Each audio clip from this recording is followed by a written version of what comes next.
And that one.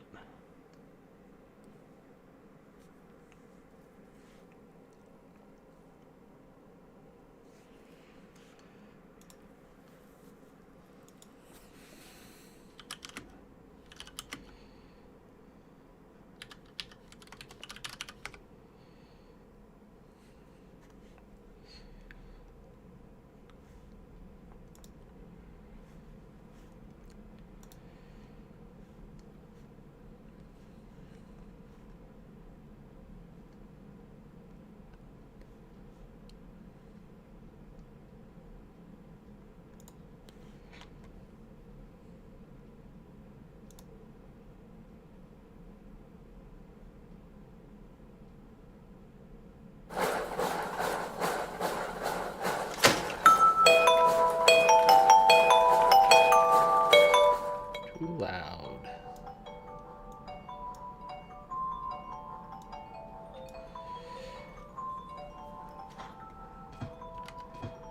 Okay. You're aware.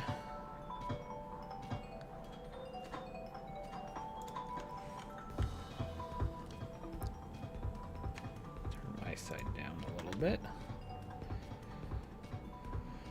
Okay, let's see. What do we need to do?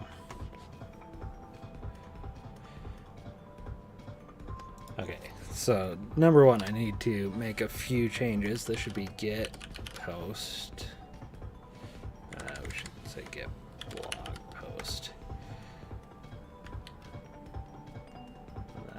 Then create. Oh, is VS Code crashing on me? It seems like it might be. Oh, no, there it goes.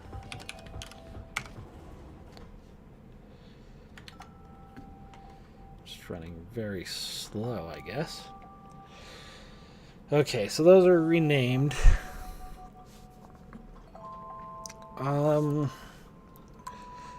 So we have. What is it that we have here? We have a blog. You can go to create. Well, we can't if there's no server running.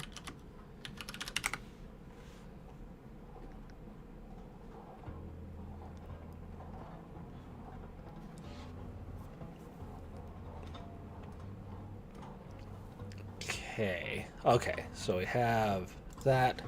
I should be able to go to slash. What was it? CApp slash posts slash create. Should be able to create a new blog. Oh yeah, there was an issue with proxy.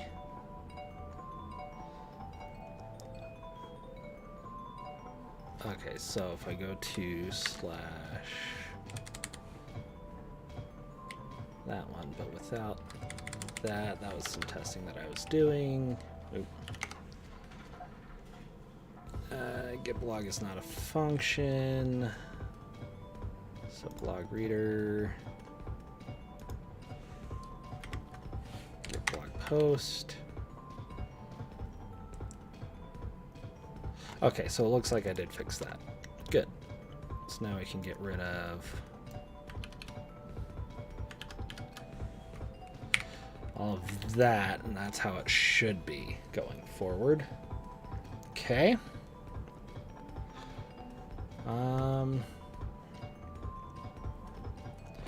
Okay, so we have that fixed. So the next thing that we're going to want to do with this is we're going to want to start doing comments. So the first thing that I'm going to do before that actually is in my source here, I'm going to create a new folder outside of components called pages.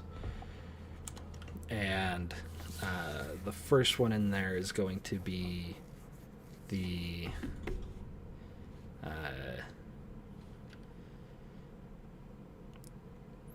we'll call it the hosts page. So posts index.jsx. Then what we're going to do is we're actually going to come into our app.js here. We have posts create and post ID. Those both go to the posts route. We kind of want this top level switch to be as small as possible. So we'll move those. Export default function.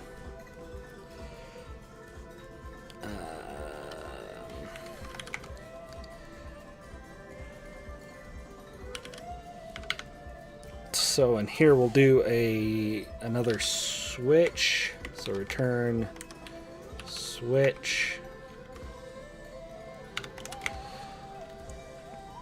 Yeah, okay. Then we'll do a route. Well, actually, we really just want to copy the routes from in here.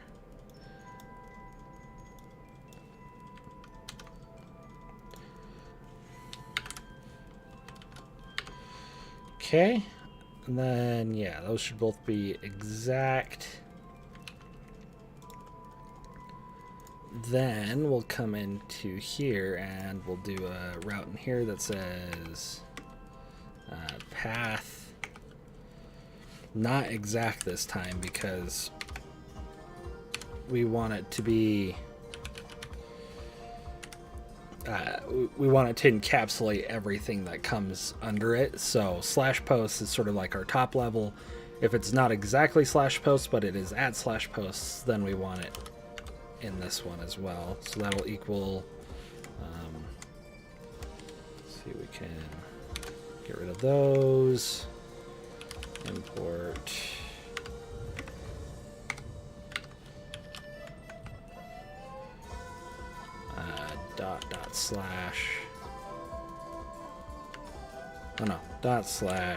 /pages/posts. And this will be the posts component. Let me say posts. I actually want to make that a capital P. Okay, and then, yep, that's exactly what I thought I would do. Oh, I'm not even focused on the right thing. Okay, so we've moved these two routes into its own component, returning a switch. We're calling it from here. So now we go back.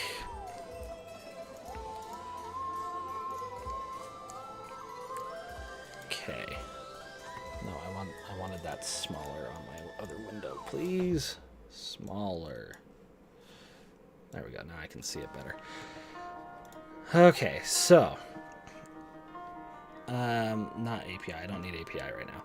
So /posts is going to send it to this component. This component's going to manage these two. So I need to find blog writer and blog reader, which it cannot find, which is a shame. So we'll do imp /component. Nope. Two /slashes. Components /blog /blog reader. I want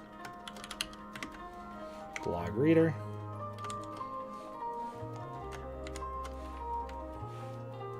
And then this one we want blog writer.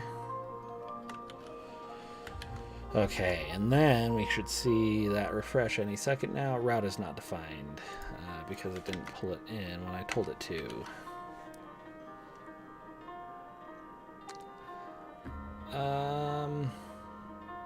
That's not supposed to do that.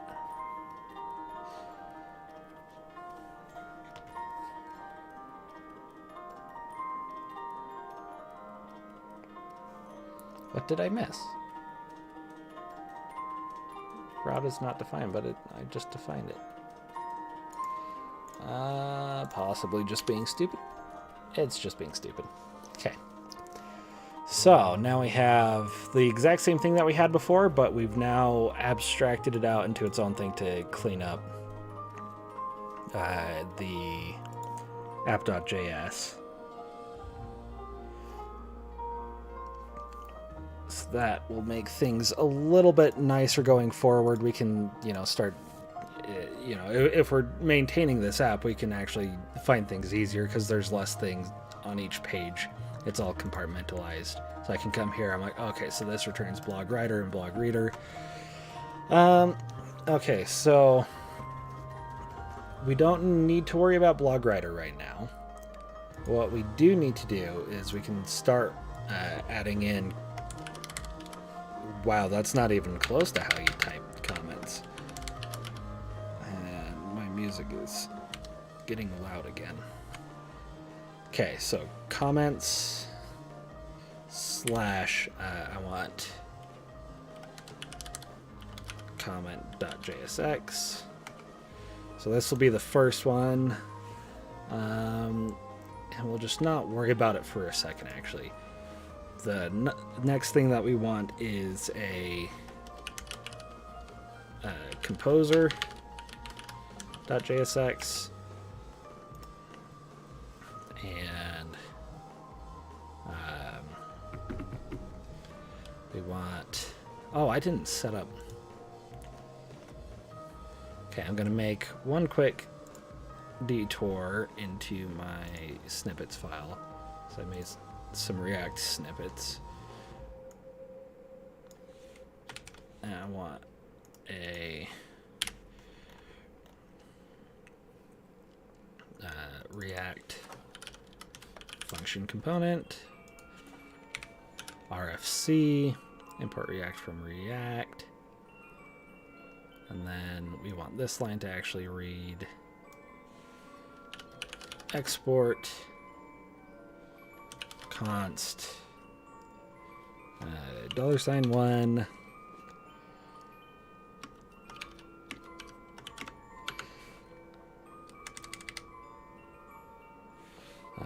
this should be $2. We don't need those lines. We don't need that line. Don't need that line. I'll want to bring that back a little bit. Okay, that'll make this. I actually want to delete that.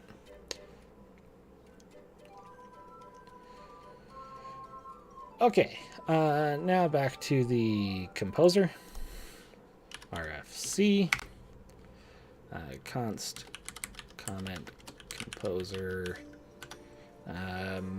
We don't need any props. Okay, so all we really need in this is a text area. So we'll do a div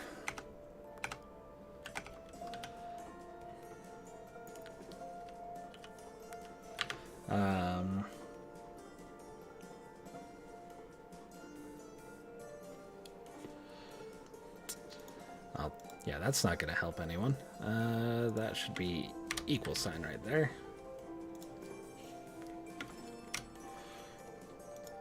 Okay, so comment composer.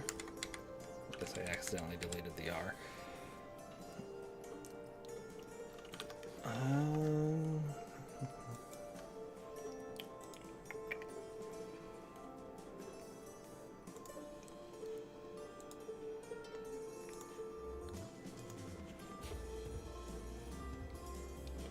Okay, so all we really need in it is a text area. I don't think we need much more than that. And a submit button, obviously.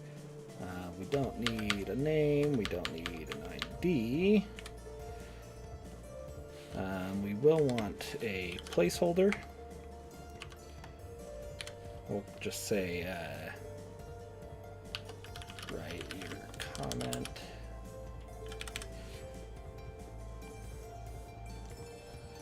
Then I want to do a bit of no, I'll live without it. So we want a state, and we want this to be comment set comment empty string. So value equals comment. Wow. That should actually be that. And yeah, like that. Then on change equals E. From that we want target. And then we want to do set comment target dot value.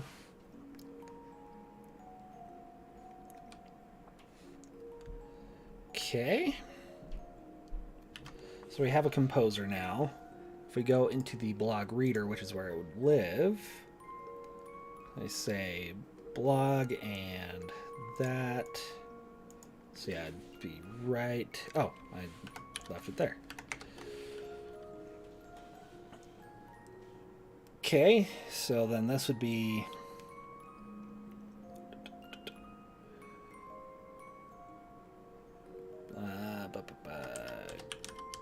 comment composer.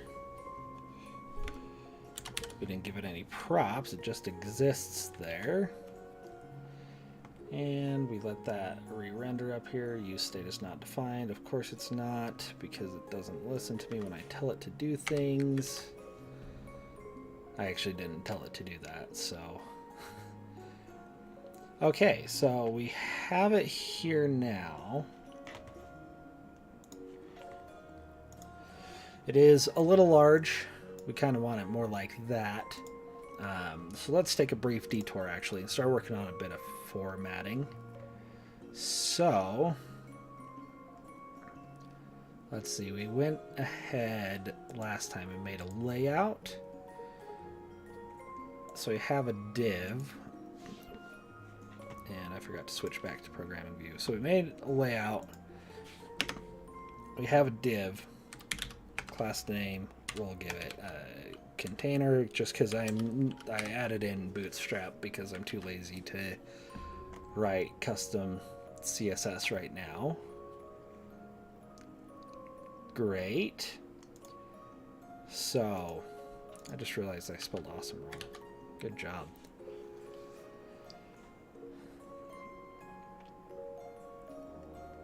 Okay, so there's that. Now we want to go to our reader. And we kind of want, like, maybe if I were to pull up a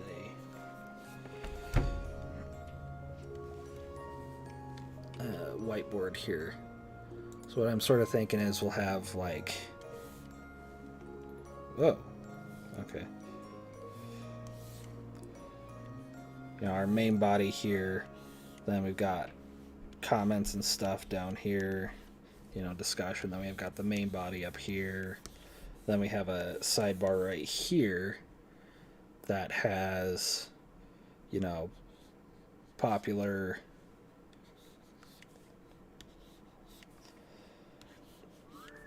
items, maybe other blogs that are out there. So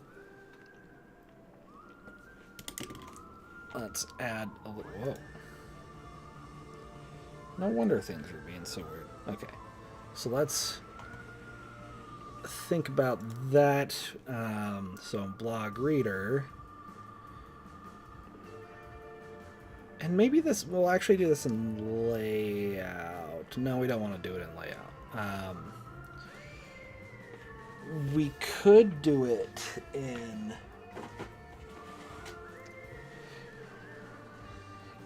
the actual posts page? Yeah. So what we'll do is we'll wrap this in another div that is class name equals row.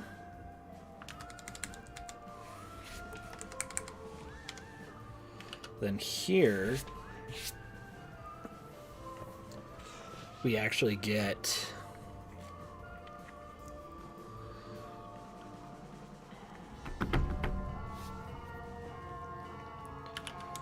a div that's going to be, let's see, on any normal size screen we'd probably want it to be 3/4. So class name equals call dash 8,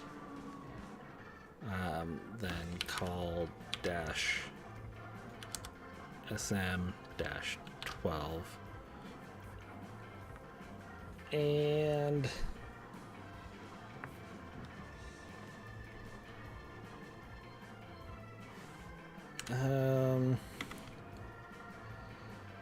just because I can,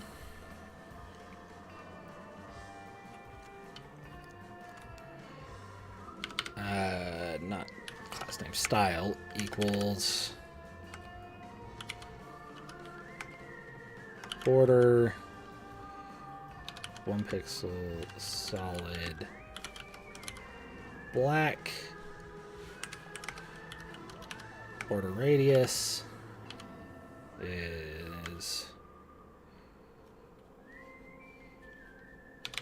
I like 10 pixels. Let that update.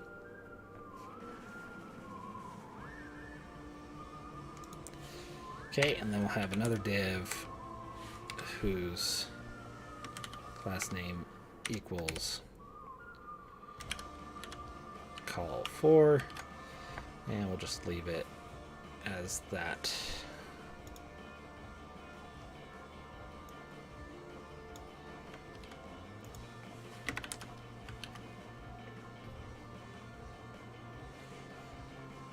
Am I missing something?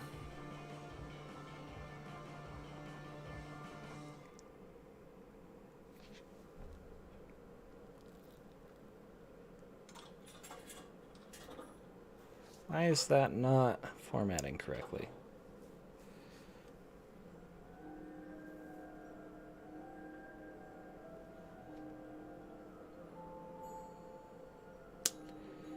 Brain's not working.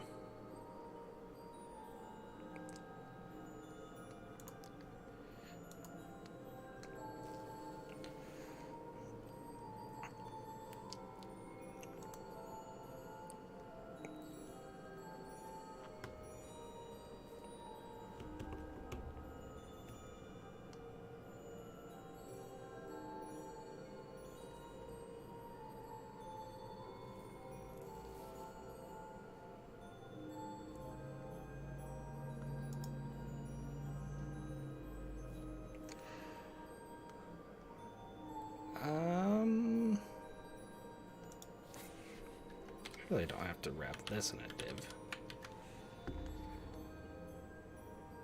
No.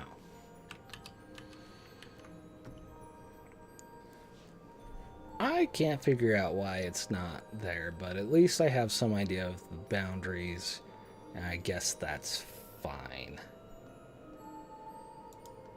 I really don't I really don't understand. So back to our composer, we have that. Just get rid of the calls and rows. We'll do this based off of style, which will be, and actually one thing that I'm thinking about, we'll wrap this in just an empty fragment. So that way I can put in an HR here, get a nice line. What is, oh.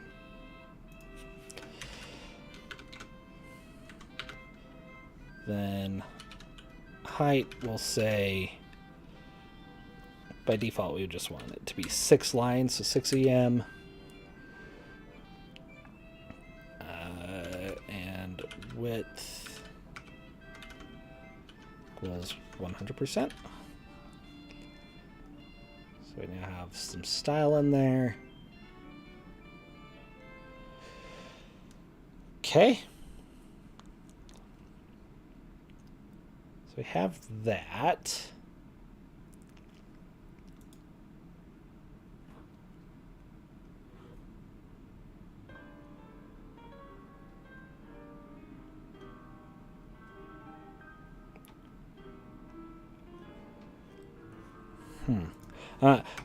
I keep getting distracted and thinking about why it's not actually being formatted, but ultimately it doesn't matter.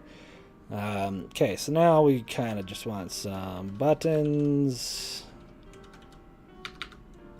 That's not what I wanted. I just want to say comment on click equals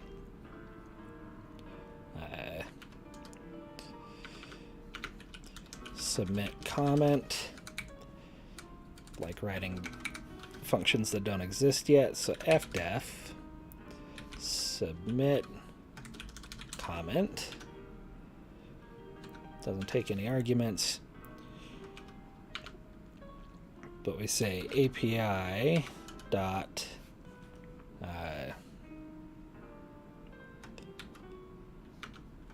add comment. So if we go back to API, we'll come in here and do add comment. We want it to take in the post ID. And we actually also want it to take in a user ID. Then we'll do axios.post slash comments slash post ID. And actually, we don't need to take in the user ID. We'll just take in the post ID and pass in the user ID as part of the comment. So we actually do need the comment still, though. So comment, just like how we did with the blog. So there's our add comment. So I want to add. And I'm going to go back to the blog writer. I'm just going to copy this because we know that that is what works. So there's our user add comment. And we actually want to get the ID from the route again. So that'll be const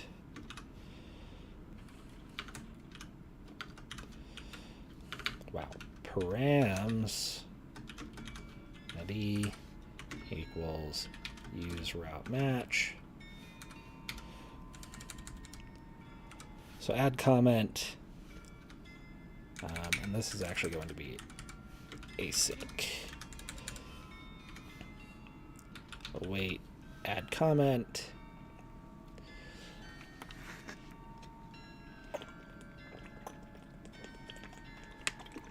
Yo, I feel like I've been talking all day, but I literally haven't. Maybe that's the problem.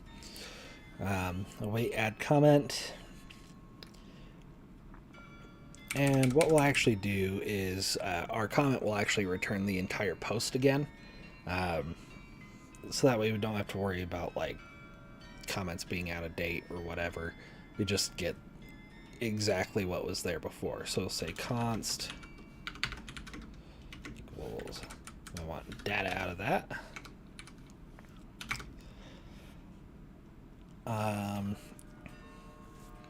So now we actually will need the from the blog reader, we need the set blog. So we'll say set blog, we'll call it update blog equals set blog. Then from here we'll actually pull out update blog. I like to call it update blog instead of set blog so that I know that there's a difference between the two. Update changes what blog is, whereas set is like it's honestly not that different, but like it helps my brain like differentiate between the two. So then we want to update blog to data. Okay, so there's our front end done for that. And we've done this a little bit backwards from how we did the last one. I'm actually going to do one last thing. So we'll come in here and do class name equals btn dash primary. Just so we get a nice looking button. And honestly, this should be in a form.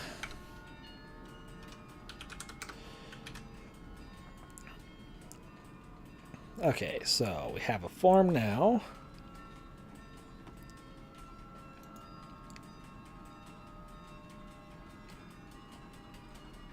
I think there's actually... Nah, it doesn't matter. We'll worry about that later. Okay, so that was our front end for writing. So let's go to the back end and start doing some back end work there. So we'll need a new controller.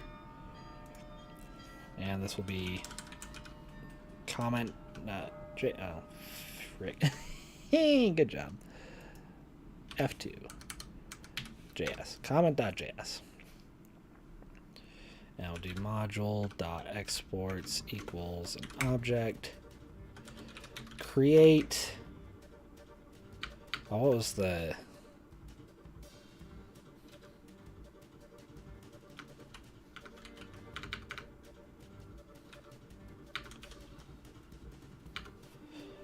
I can't remember what the... Did I add it in here?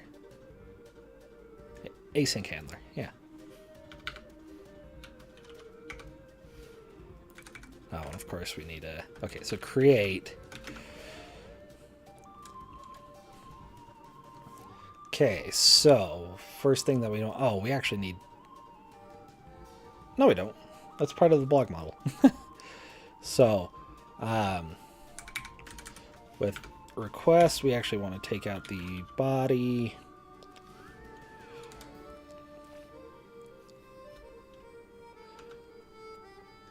And then blog dot... Okay, it's not finding blog because it's not called blog, it's called post. And honestly, I probably should change that. And that's not even the right one. Post models. Okay. Post dot create. And do we remember... Or no, it's post dot find. By ID. Brain's really not working today. So, const post equals await. Post.find by ID.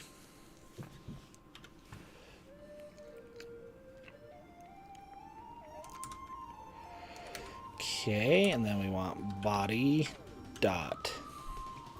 Oh, we actually didn't finish the front end.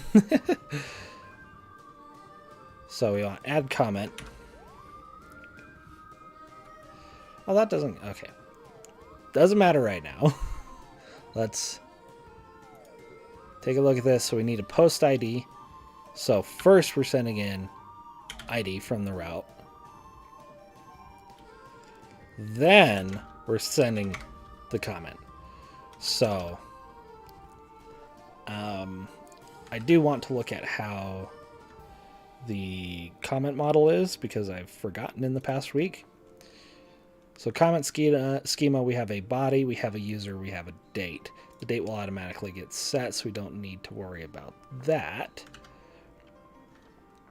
So we have body is comment. Then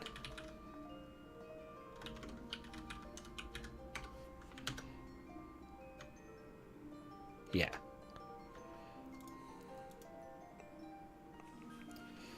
Just rename that to it shouldn't matter. Okay, so now we have the front end done. I hope. I guarantee you I'm going to forget something. So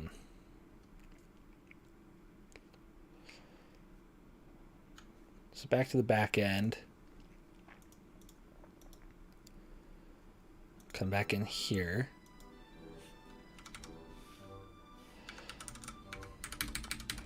So we need body, we need params ID. So we actually pass in find by ID. Then we say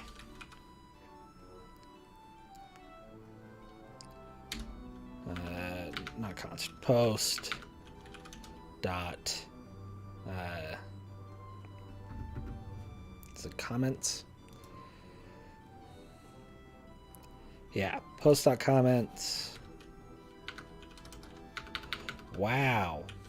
Comments dot push body. Then await post dot save. I think we actually want to change this to let. Then post equals await post dot save res dot JSON post dot to object. Once again, I don't think you actually need to do it, but I like to do it just because then I can look at that and know, okay, it is actually converting it to an object. Even though I guarantee you that it is regardless.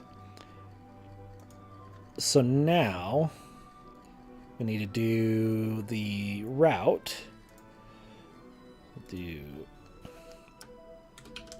comment.js. And I'm literally just going to copy like this. Because it's going to look so similar.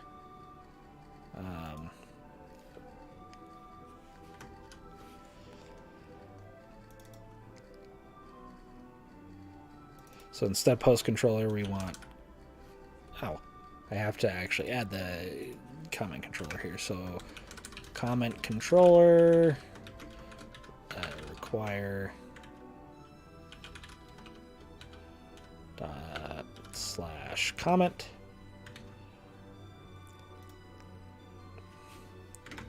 So comment controller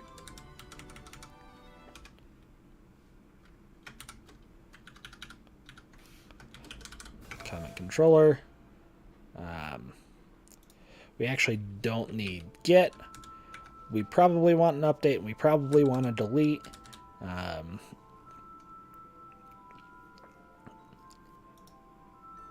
So let's come into the controller and just say update async handler. And delete async handler. Okay, so that doesn't do anything right now.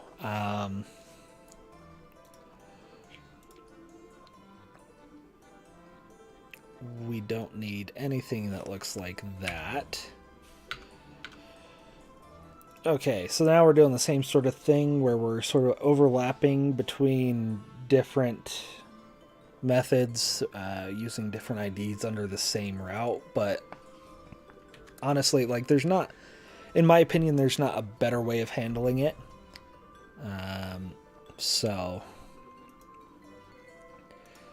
Okay, so now router.use / comments. Did I call it comments? look at the API. Slash comments. Perfect. Okay, so on comments, we're going to use require dot slash comment. So now this should, in theory, work. So I'll just go ahead and say, hello, I am a comment.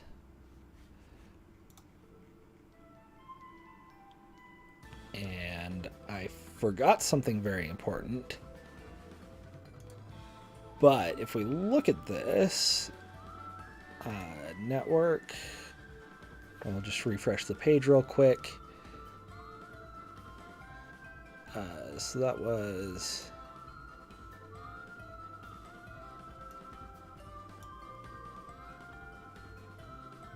Okay, so this is our post over here. And we can see we have a comment. Body, hello, I am a comment. User is my user ID. The date. Awesome.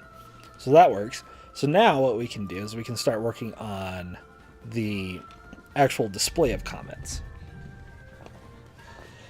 So let's go back to the front end and let you guys look at what I'm looking at.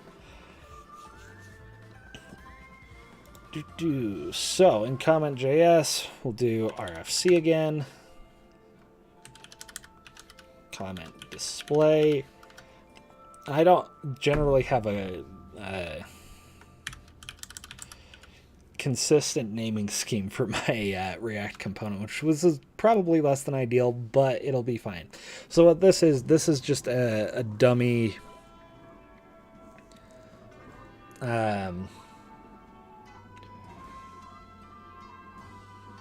a dummy component that just spits out, you know, what we tell it to spit out. So I'm just having thoughts about what we could do for like conversations and whatnot, but we'll worry about that later. So we want a div again. Then in said div, we're going to have an h4, which might actually be too big thinking about it. That takes in the comment.user.username. And then we'll put in a pre again, and the pre's are temporary. They're just for, you know, if we do some formatting in our comment, it'll just transpose and show up on the screen. So that's going to be comment.body. Then we'll do our same thing that we did in the blog reader. We'll grab our same span that we have here, and we'll actually put that before the body.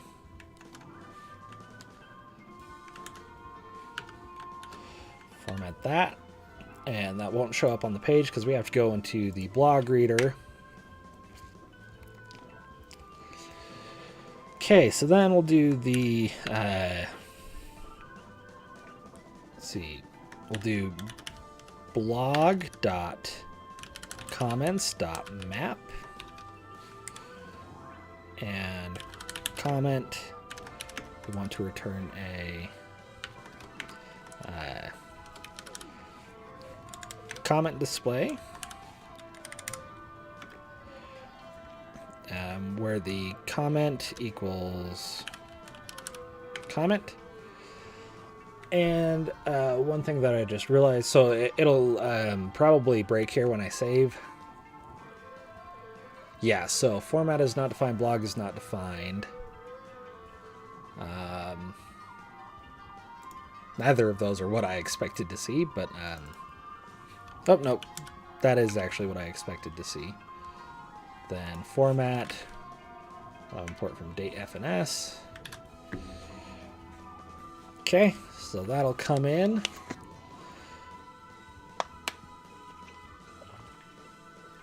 Okay. Yeah, so it doesn't break, but you can see if we go look at the program, we can see that there's no username. So what we need to do is on the back end, we'll go back. We then want to set up, there's something called auto-populate, which is a separate npm package. So npm I mongoose dash auto populate, I think. Yes. Good job, brain. You remembered. So we have that. We want to go to the post model. And what we want to do is, so under here where it says ref user, we then say auto populate true, I think. And then we do post schema dot plugin require mongoose auto populate. And what that should do, and of course nobody can see what I'm doing because okay, so we have we've installed mongoose auto populate.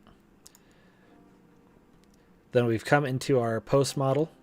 Under the comment schema, we've gone, this is what we had last week, and we've added auto populate true. Then down here we've added in a plugin.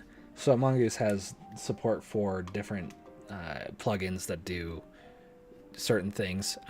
This one in particular does automatic population. So we're just adding that to our schema, creating it. And now if I go back to the program view, we should get, yes, we get the username, which is test. Now this is less than ideal. If we look at the payload of what comes back, we can actually see their password hash. So what we'll also need to do is we'll need to come into the comment control, or well,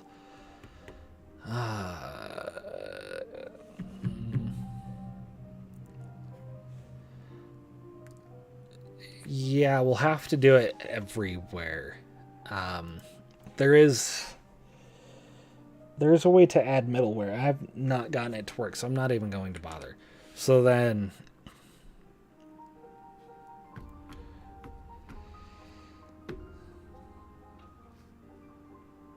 I think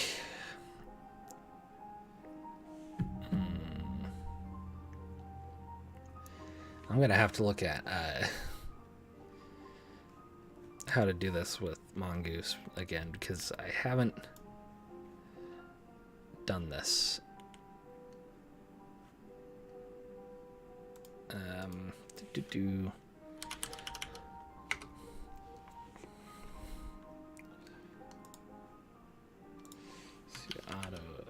Let's see, not auto populate. Populate.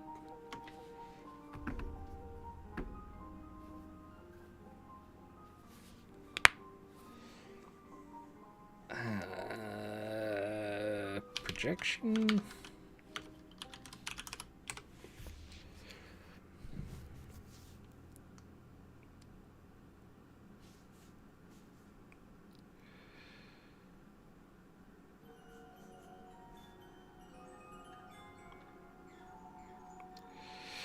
Yeah, I'm gonna go back to the model here. I don't want it to always populate.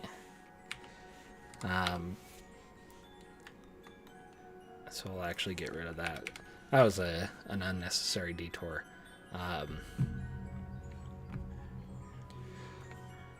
what we want to do, and I'll show you guys the code again.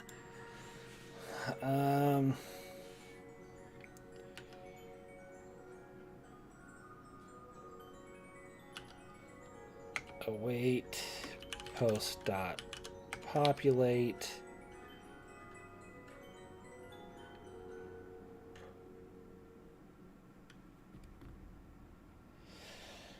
I can't remember how to do this.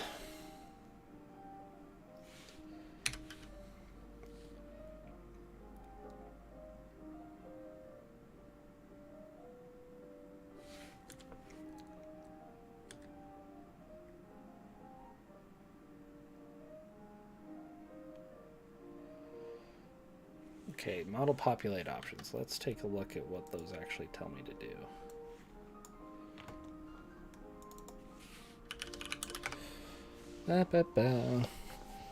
This happens with me a lot with Mongoose because it's got some weird ways of handling things.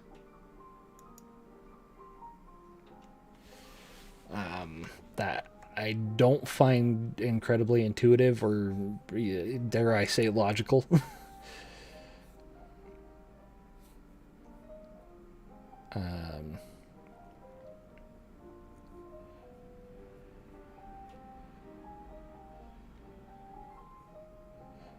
Okay, so we have space limited paths.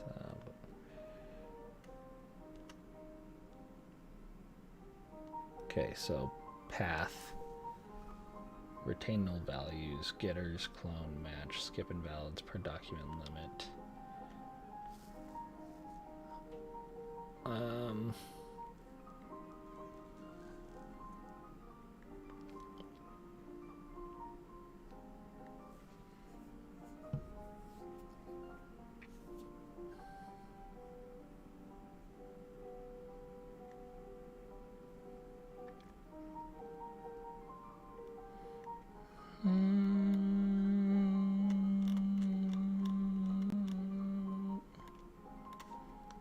It's not telling me what I want to know. But what I can do is not use populate. And instead, if I recall correctly, we created a visible user somewhere. Yeah. So what I'll do is in our module.exports, we'll just say visible user. So that way we can use it outside of that.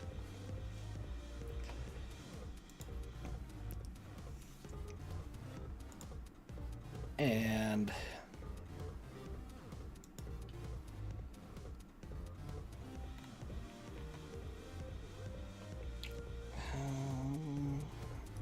yeah, this is honestly so frustrating. So what we'll need to do is we'll need a for loop. I equals post dot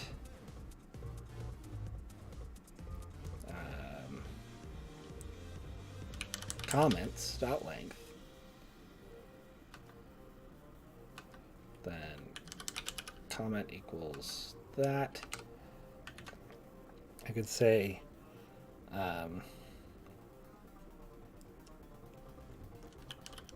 comment dot user equals await user. We don't have the actual. So post. We also want user from models. Await user dot find by ID.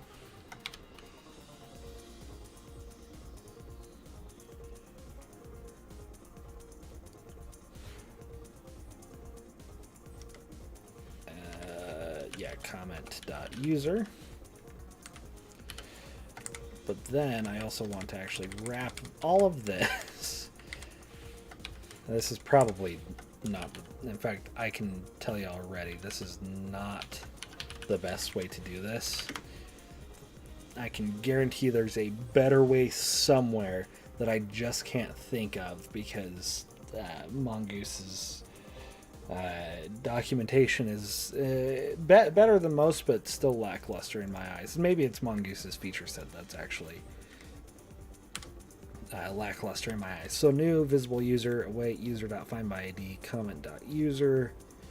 Now I just have to tell it where visible user is. Don't crank my DPI too high, please. So const equals require dot slash controllers slash. Oh, I'm in controllers. So dot slash user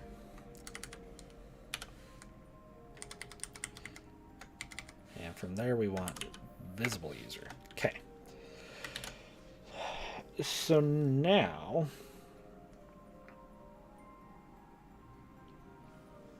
I hope this works. Let's go take a look at program view. We have F5. We should still see. No, we don't see test. Dang it. Okay.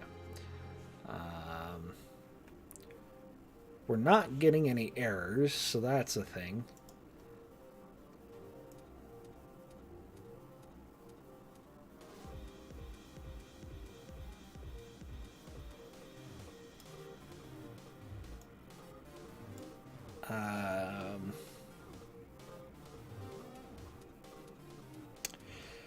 Okay. So then we'll just post to object, I guess. And we'll rerun. Oh, I'm doing I'm doing all of this in the create. Oh boy.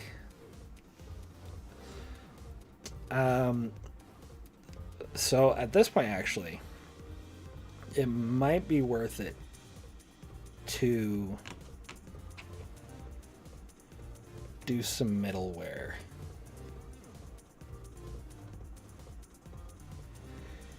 Maybe not.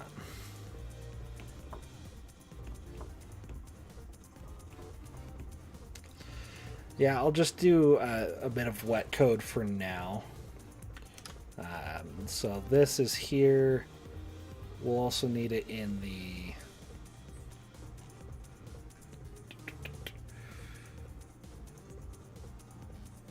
where is the post controller? There it is.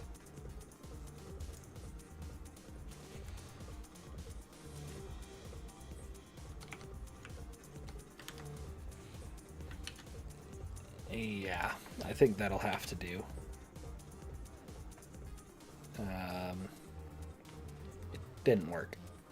That's because that's oh my goodness. Okay. Struggling. Real struggle.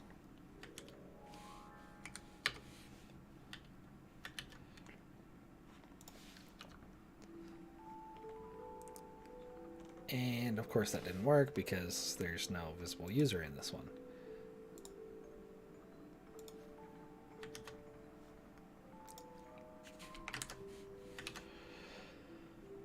And one more time. It didn't work.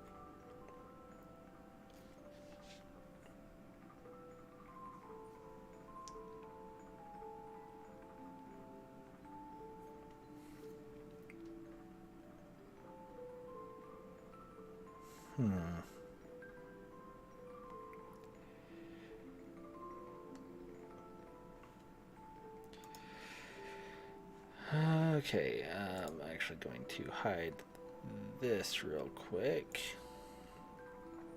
So,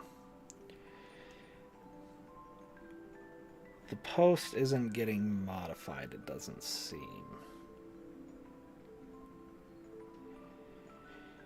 which I think goes back to Mongoose doing things in inconsistent ways.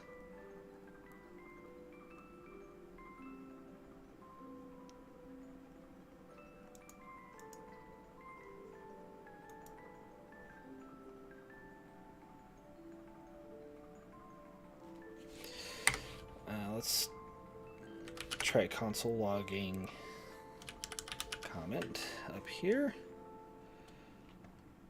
I think, no, this might actually be JavaScript doing things that I don't think JavaScript does.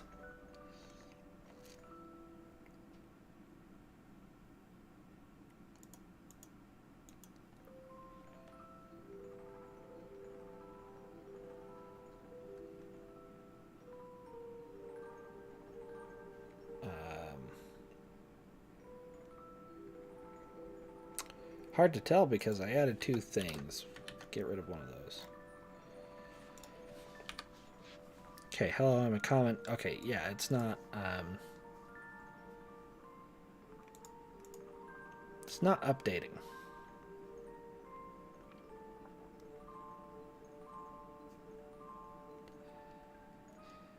Am I being dumb?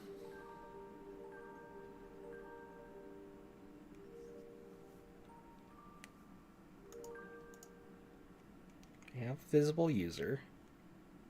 It's in the get route. We're definitely hitting it.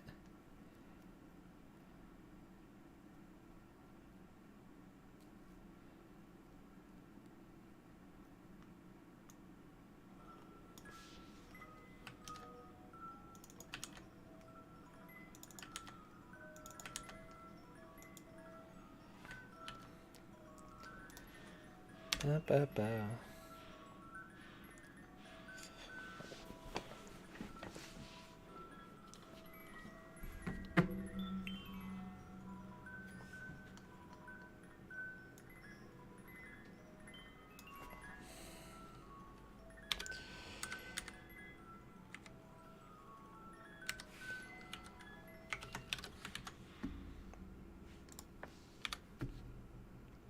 Nope. Okay, it's a bit of a disaster. There are things that are needing to be done that I cannot do because of reasons that I cannot think about.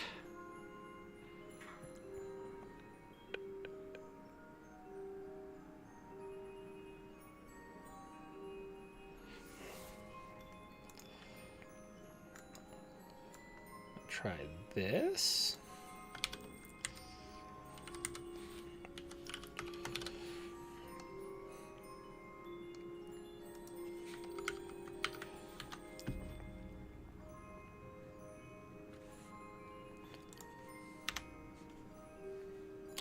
There we go.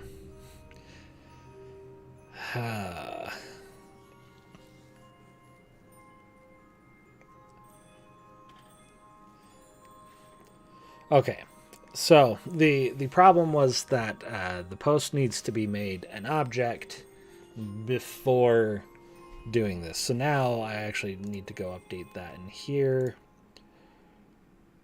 So wait, post.save, wrap that, and just say .toObject. And it should do... and actually this needs the same treatment. No, not that. .toObject. And we don't need to call toObject on this because it'll already be that way. I don't... here, let's go look at the front end real quick. So, we actually need to go to our comment composer and do e.event.prevent default.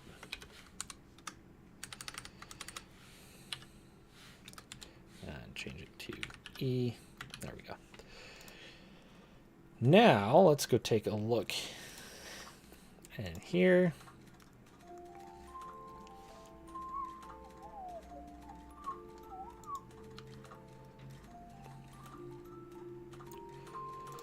Okay.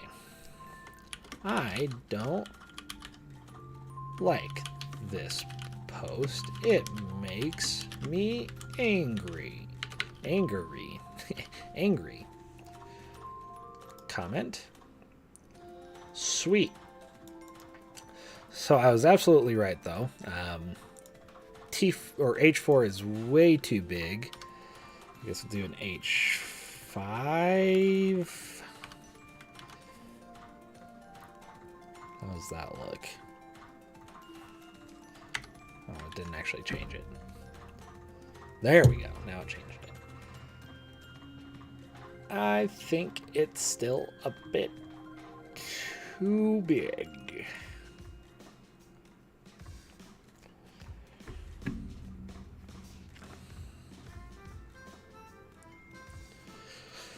Okay. Yeah, we'll just do an H6.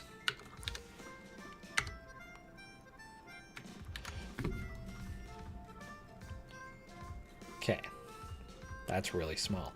Why are spans so big? I'm going to change that to a small and hope that Bootstrap supports smalls. Nope. Okay, so we'll have to actually do our own. You're not even looking at the code. Good job, me. Okay. So let's go do some quick CSS. Smalls, we want to be font size.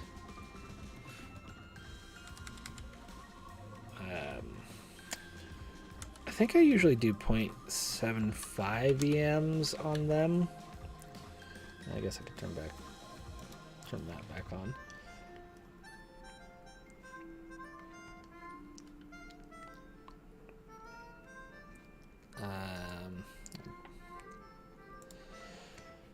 Why? I would have expected to see that by now. I think there's just something weird going on with my dev server. It's not telling the page to refresh.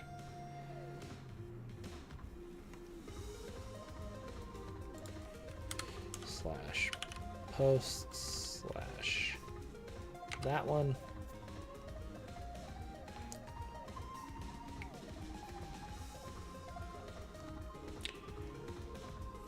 What is going on? Okay, so in app.js, we're importing app.css after Bootstrap.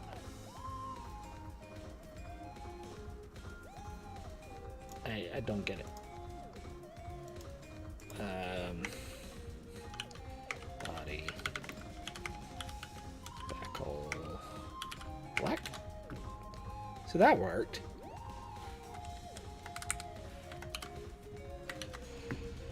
Not that I want it to work, because that looked like garbage.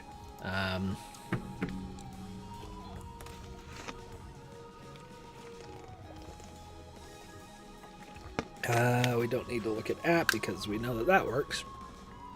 Is it just me being dumb? I didn't change this. This is small. What was I making small before?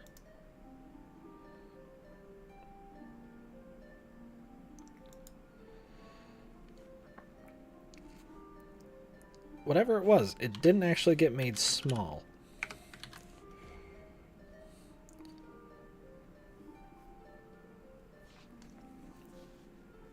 Okay, and this is part of why I don't like Bootstrap. Why do you have such a massive margin there? Like that is huge. If we look at the actual margin on it,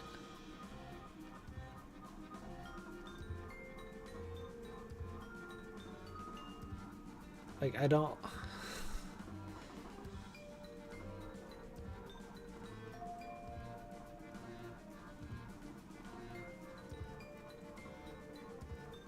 I really don't understand. Like if I look at the comments,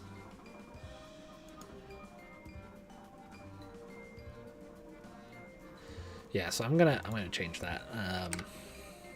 H1, H2, H3, H4, H5, H6. Margin bottom, nothing. So that looks much better in my mind. And I think part of it is also line height. But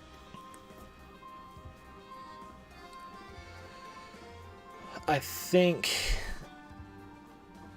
yeah, well, it doesn't matter. It looks fine now. Okay, so let's go back to programming. View. So we now have comments, which work. What I want to do now is see if I can do conversations. So if we come back and look at the post model comment schema, what I want is replies.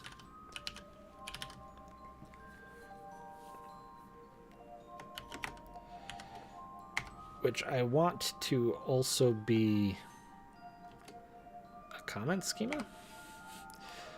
I feel like that's going to yell at me though. That's in the wrong comment schema. Yeah. Comment schema before initialization. So we kind of need like a reply schema that looks exactly like the comment schema. Ugh.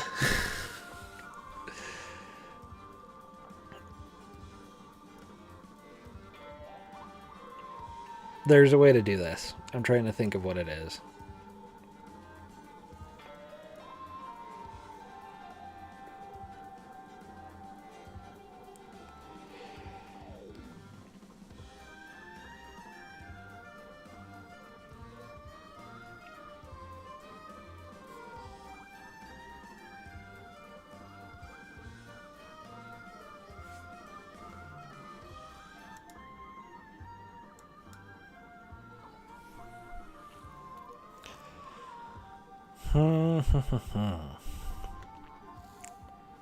The brain is not functioning.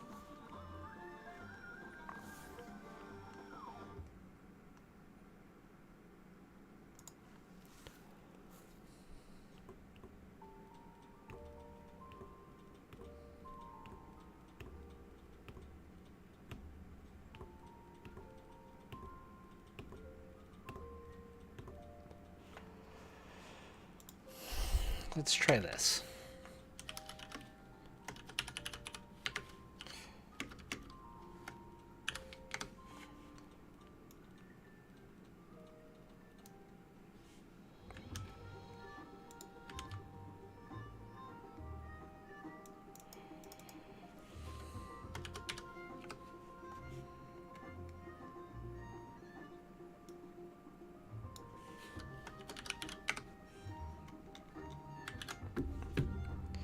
Don't think it works. Yeah.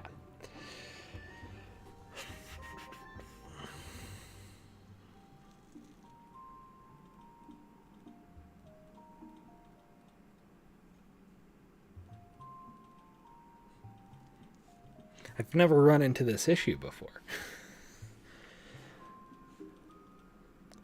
Not that like the issue shouldn't exist. It's just like I've never had this certain scenario that is causing this issue to exist.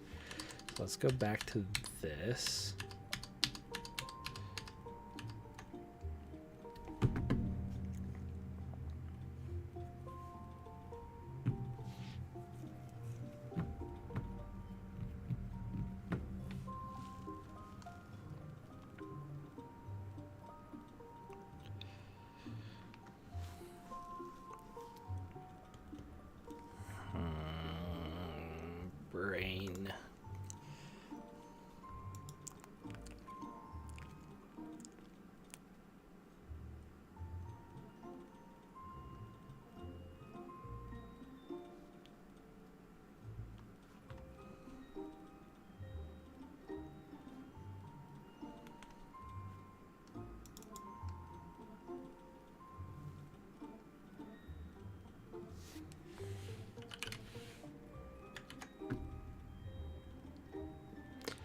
I think that'll work.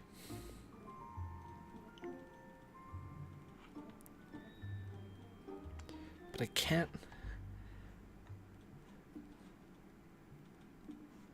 Like, if I go look at...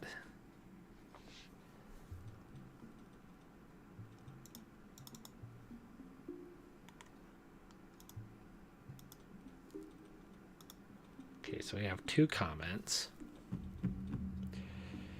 This is very bright. I wish this had dark mode. So we have 2 comments.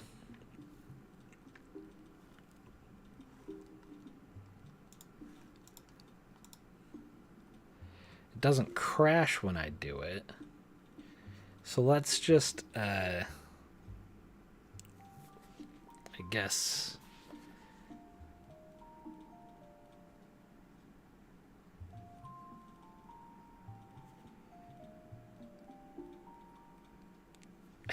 I don't know. I don't know if this is gonna work. We'll try it.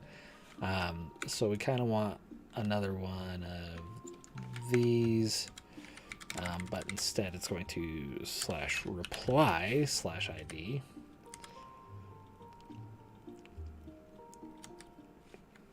Then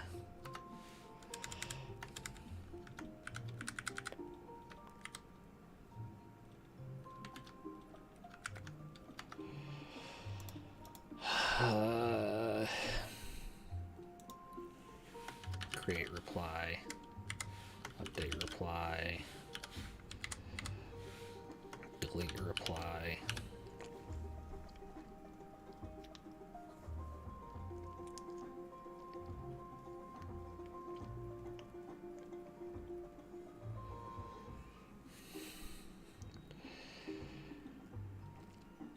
Yeah.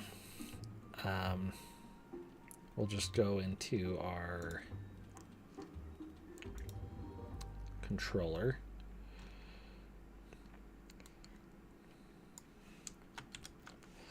Okay.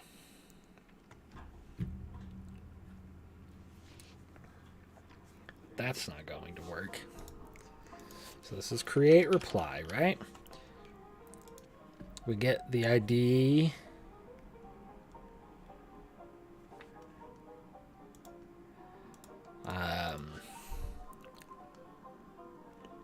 Which is,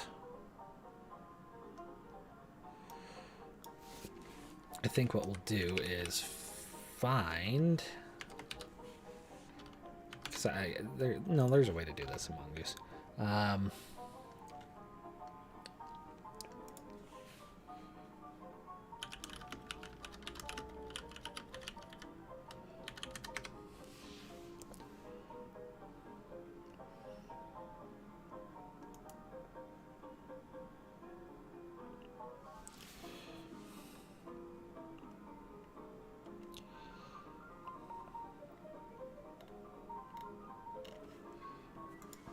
I'll find it.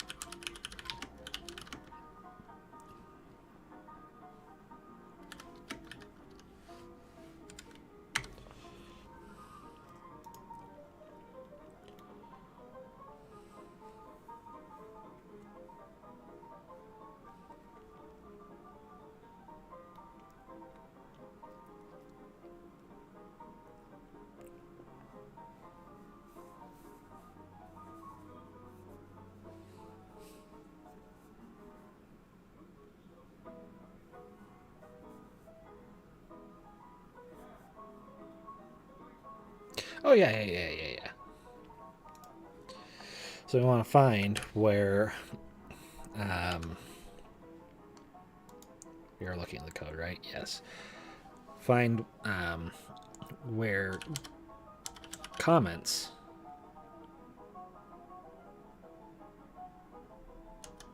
.id, I think.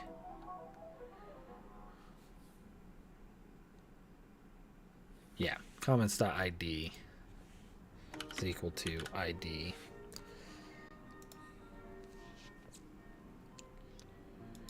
Then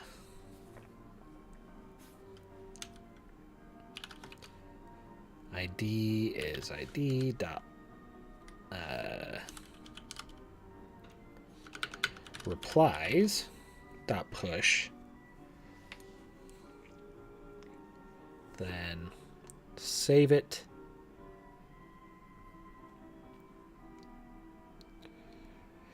Then we're actually going to do some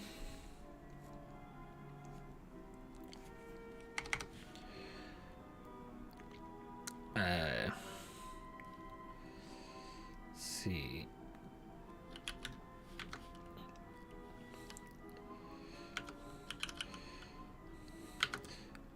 What do we want to call it? Function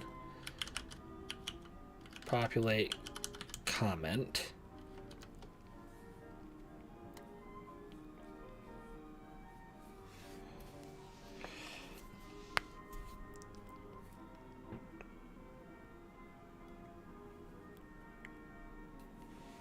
Which is going to be an async function,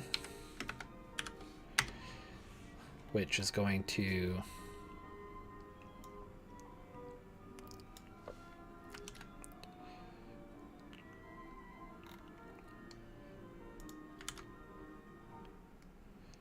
do this. This is going to be incredibly slow. This is definitely not the best way to do it, but I don't want to spend a lot of time looking up the best way to do it. So we take in a comment, and this will be comment.replies.length.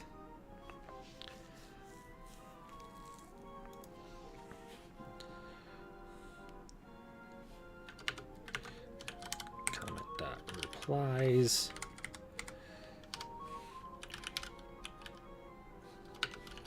That's the reply. Reply.user equals new. Should technically work. No, it's broken. Oh, yeah, because I need to do update reply.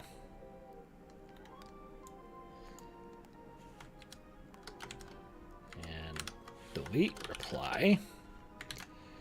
So now we have a functioning app. So then what I want to do is also move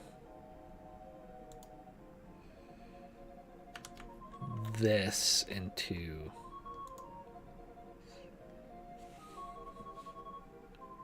here.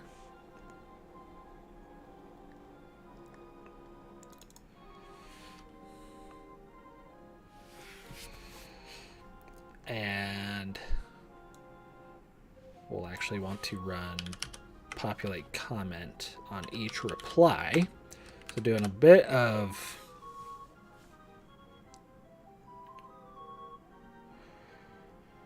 recursion here.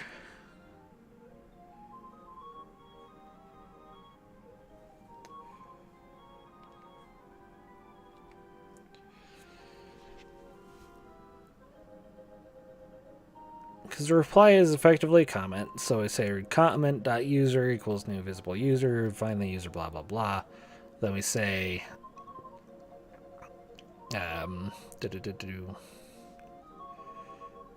populate comment reply. Then up here, we do it again. Populate comment, comment.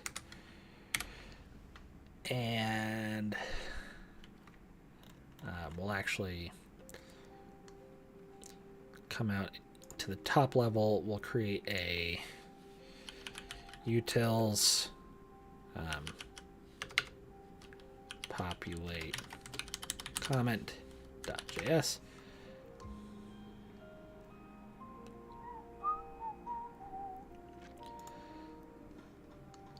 And we'll actually cut it out of here, put it into here. Then from models,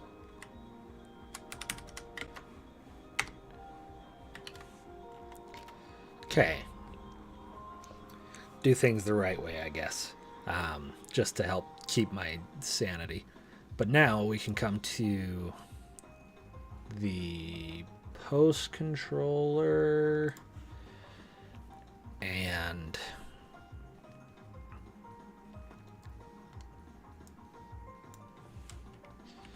here do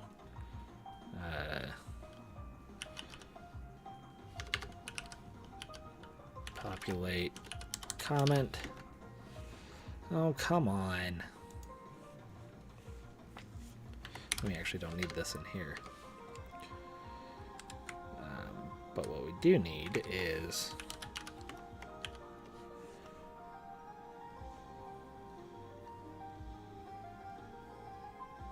I'm an idiot.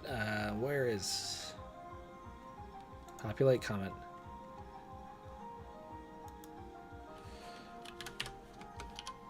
Module.exports equals async function, blah, blah, blah, blah, blah. How did...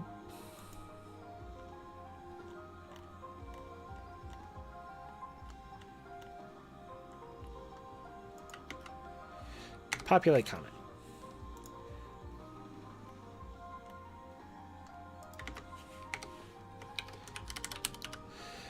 Okay.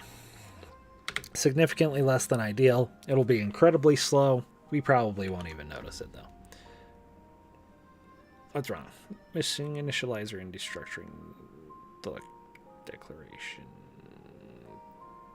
PostJS 3.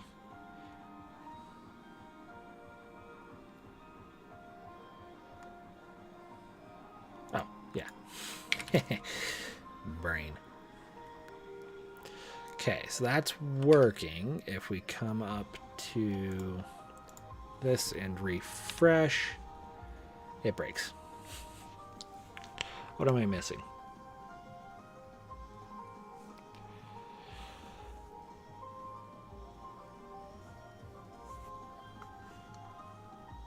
What am I missing?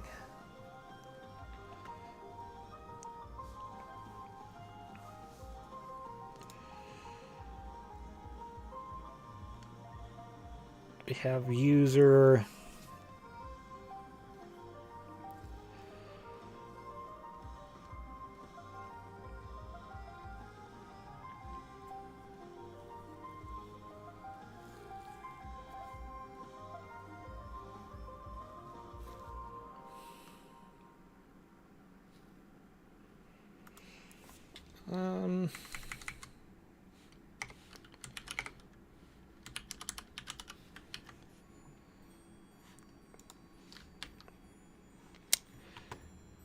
See, user's there.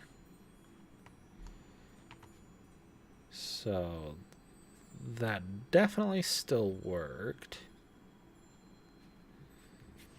But why?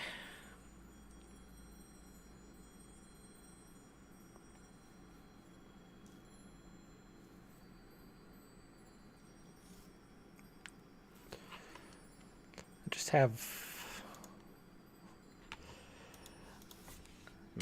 I really don't think my brain is actually working all that well today, because I can't.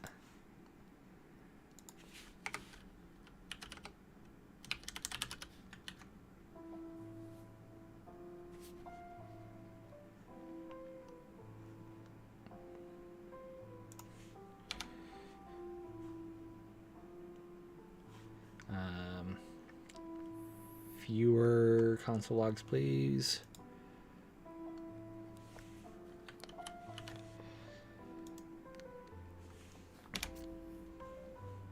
And we'll just hide the web view again so you can see what I'm looking at. Oh.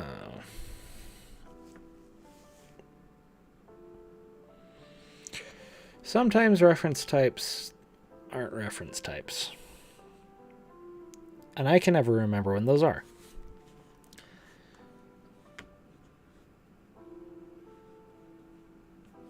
So what I need to do is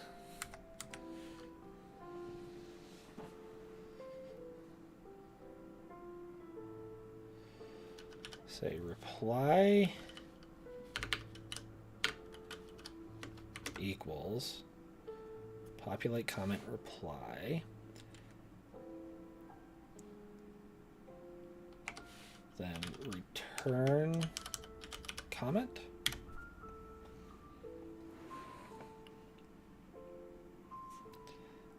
Then in here we say comment equals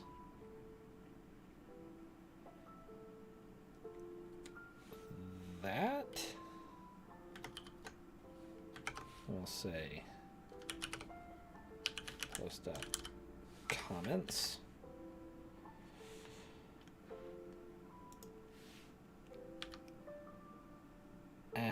Assignment to constant variable. Very good. Very good. Idiot.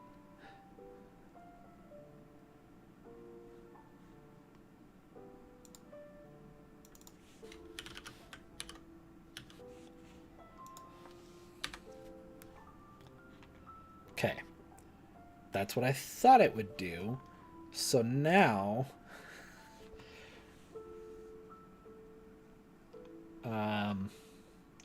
let's take this one step further.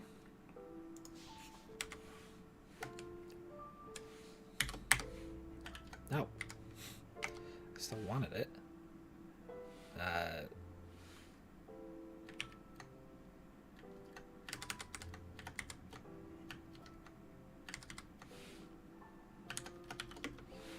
So there's populate comment. Then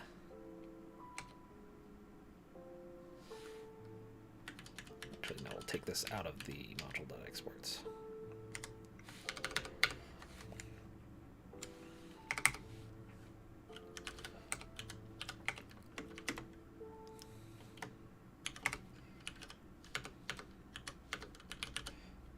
Populate comment. Okay, then populate comments. That's not going to be confusing at all.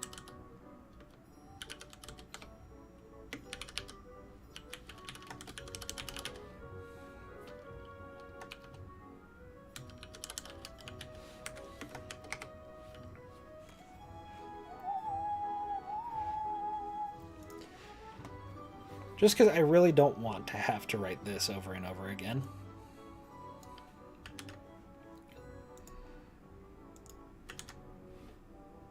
Okay.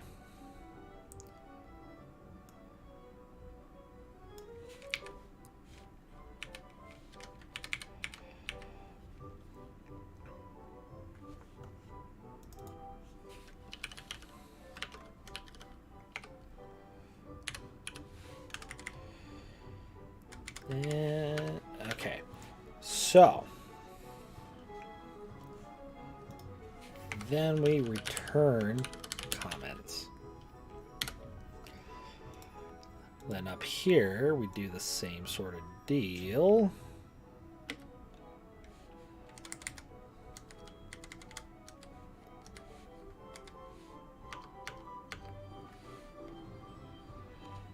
Oh, and of course that's not going to work. This should be comment.replies I. Good grief.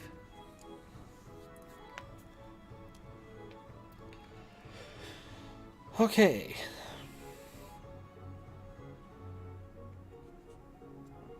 That wasn't what was causing the issue, by the way, in case you were wondering, because we don't have any replies, so it couldn't go one step deeper. It was just all the rest of it that wasn't working.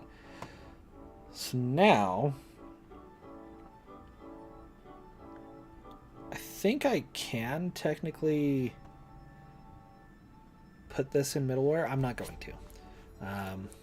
We want to say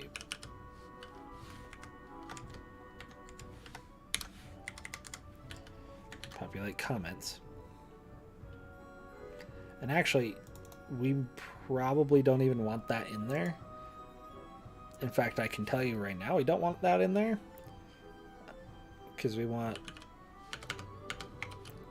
post.comments to equal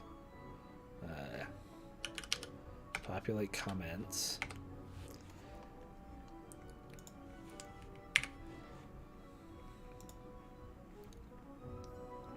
So we'll come back here, delete this.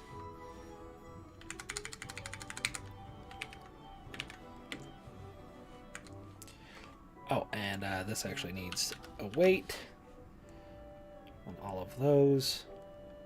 And so does this.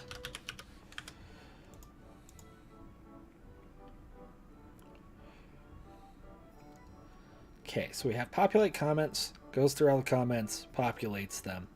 Then we have populate comment, which goes through a single comment and populates all of its replies.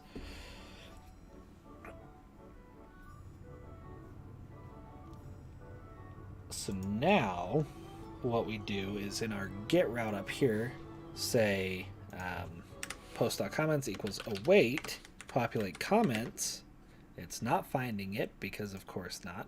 We just made a lot of changes to exports and VS Code freaks out when you do that. So we want const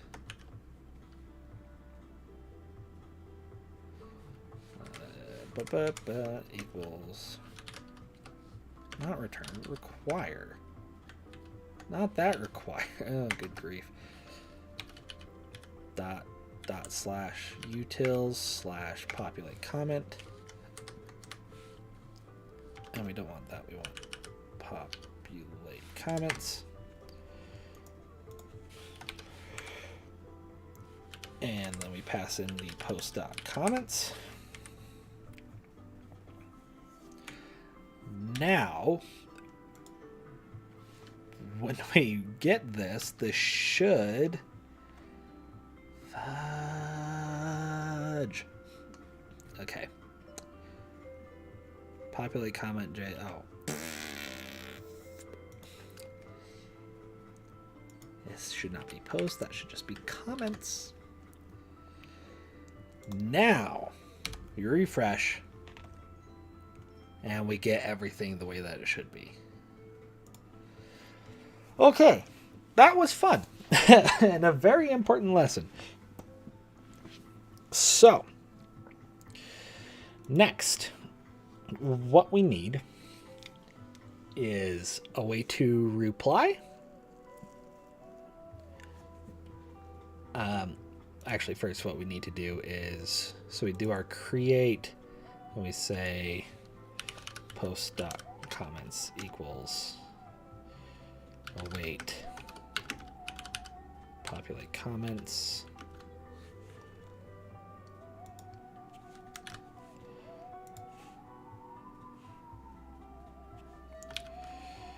Post.comments.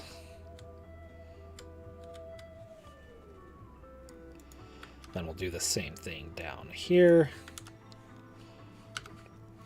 And I think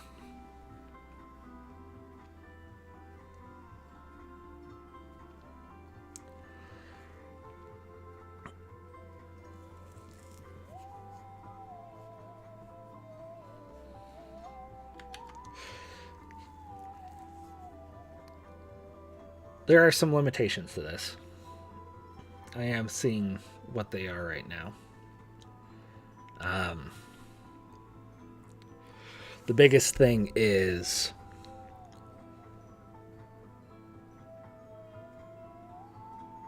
we can only go one layer deep with replies, even though ideally we would want it to be, infinitely deep, theoretically infinitely deep. We don't want people to run out of, ability to reply to a comment.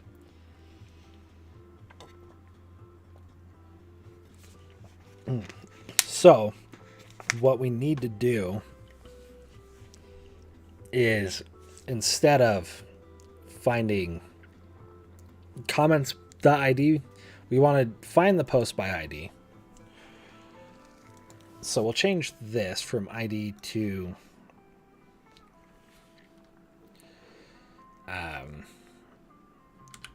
comment ID, which would help if I had actually renamed it, even though we're only using it in 2 places. Comment ID.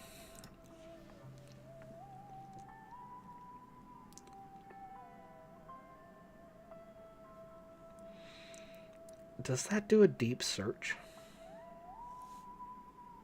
I don't know if .id does a deep search.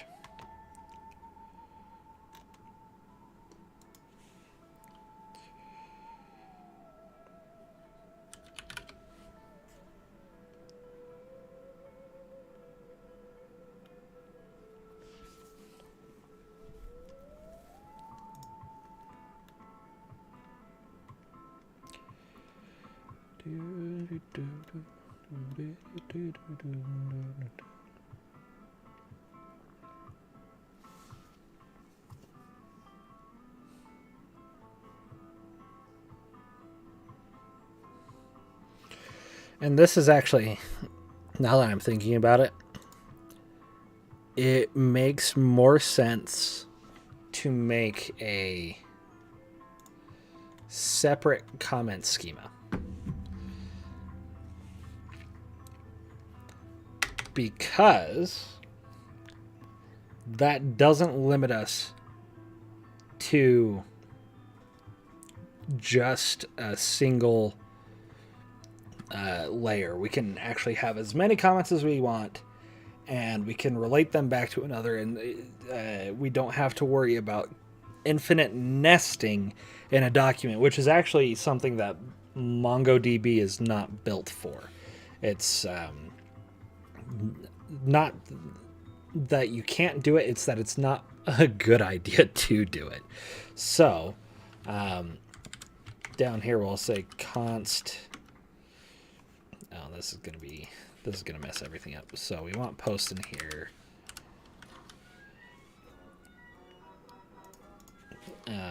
We want const comment to equal mongoose.model comment schema, and this is going to change to an array, which is actually just going to look exactly like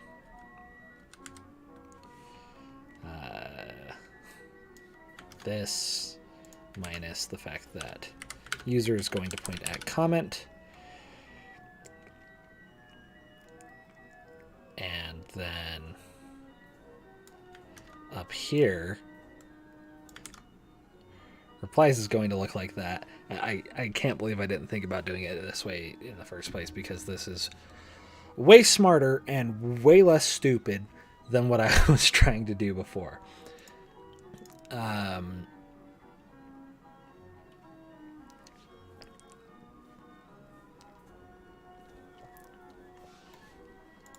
Yeah, then we'll just put comment down here. Then we still want to do this up here. But what we'll do instead is do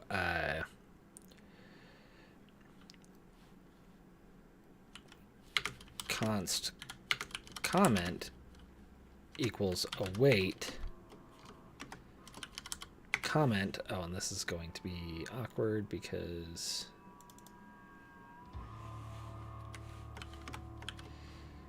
this should be post and comment.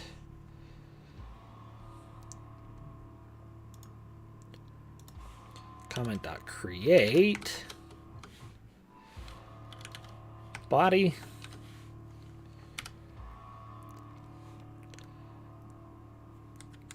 Then we'll push comment, and this, we might actually need to like undo what we did here. Well, no, probably not. I just wish, let's see, mongoose populate projection.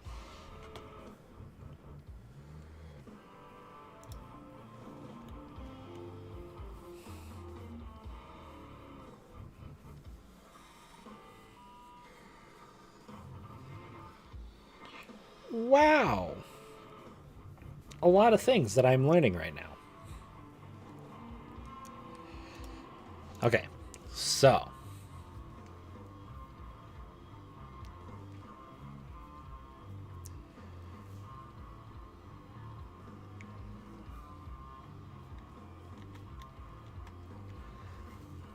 now just look at if mongoose.autopopulate or mongoose autopopulate actually supports adding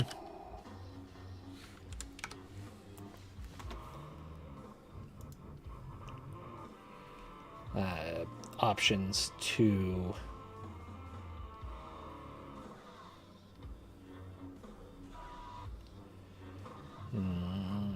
doesn't look like it.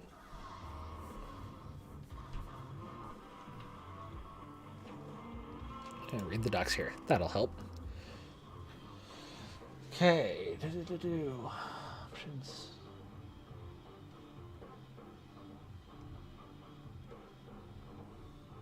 Can specify an option argument. Okay.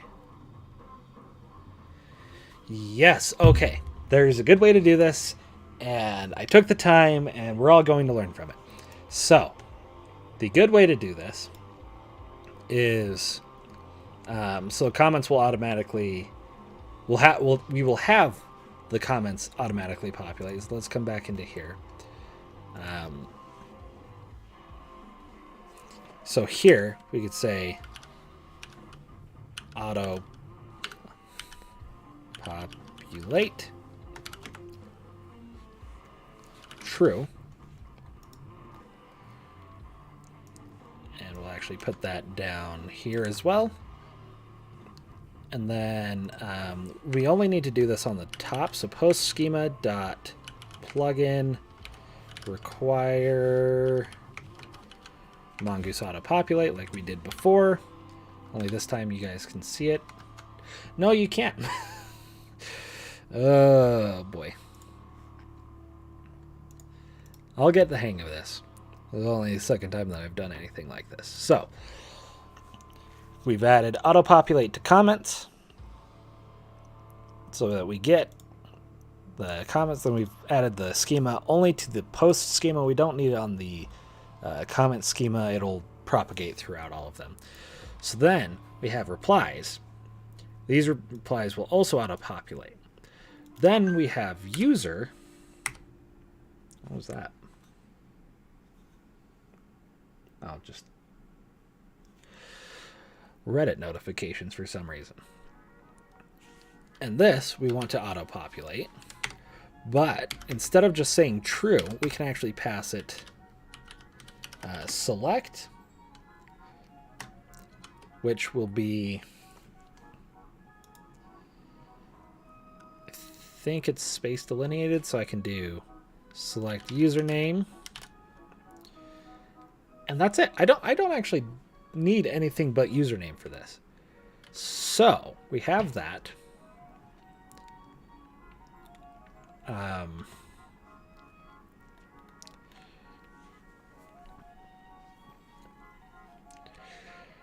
Yeah.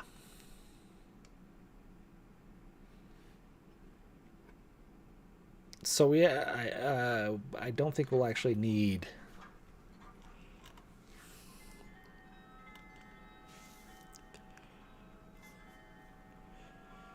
I can actually do some simplification. We can use a towel on our code and dry it up a bit. So we have in here post, which equals post.findById.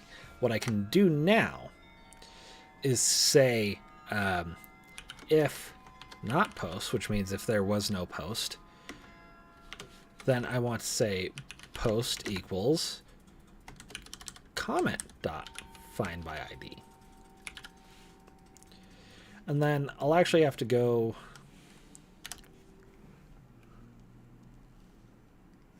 I'll have to change this. So let's go back to the model real quick.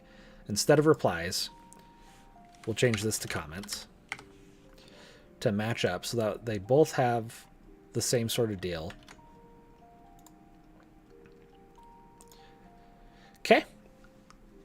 So now we can still do the same thing. We can call it post. In fact, let's actually call it post or comment.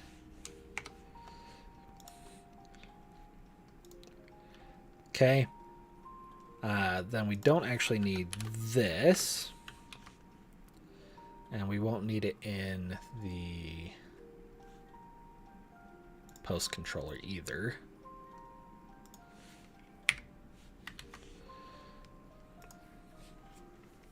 Okay. Boy, this is fun. I've not actually like done a full-fledged blog. I've done simple blogs that, you know, you type in and it shows up on screen. That water bottle is empty. I'm thirsty. But I haven't done anything that has comments on it. And like normal comments I probably have done. But an actual comment that has a reply chain,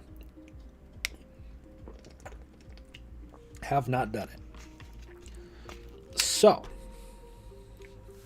now what I need to do actually is I need to go into here and just delete this post. It's useless to us right now because it doesn't have the updated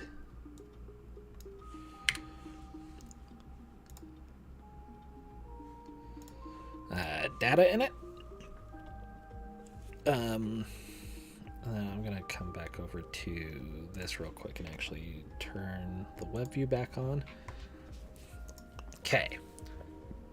So, post or comment, comments.push comment.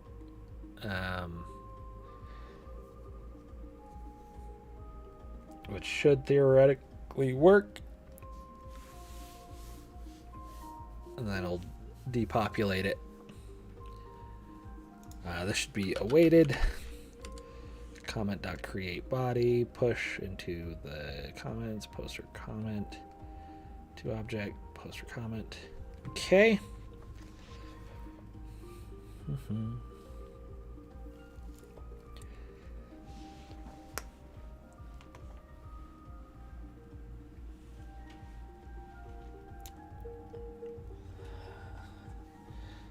I think we're good.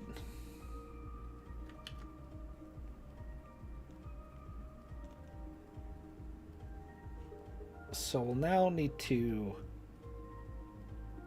go back to our routes. Because we don't need... That's the wrong routes. Where's the comment routes? We don't need the reply routes anymore. It is just comments.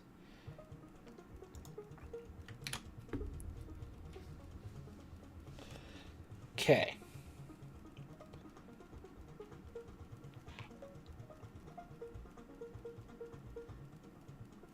I think we're good.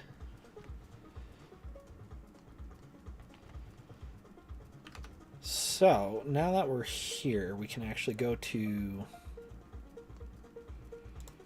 this. Let's double check the API. So add comment. Good. Create blog post, get blog post. All of that should be there. My brain's just a little lost right now, so I'm thinking a lot. And that's dangerous. So let's go back to /posts/create blog post. I am making a blog and you will love it. Oh no, default.create blog is not.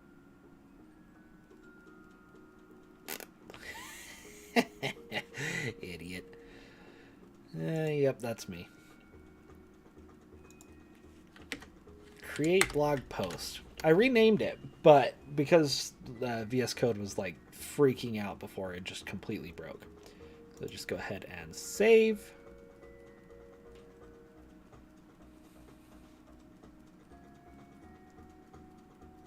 Maybe? What does the network say? What did I do? internal server error. Do you have things? Post.create is not a... Oh, I know why. We look at the post controller. We need that.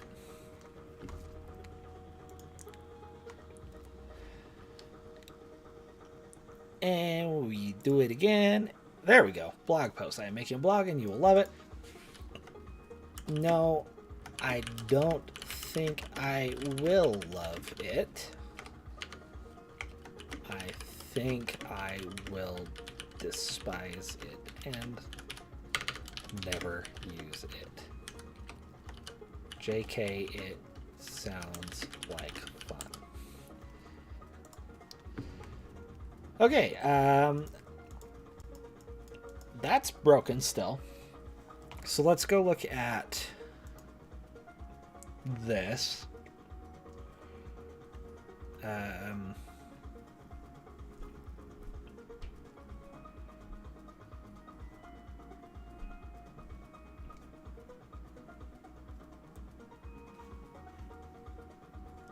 Comment.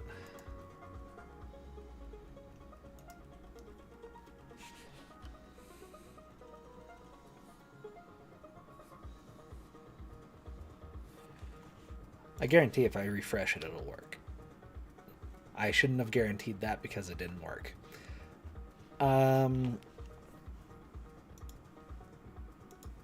The auto-populate seems to not be automatically populating at all. Unless it is automatically populating and I'm just an idiot. Response. So we have comments.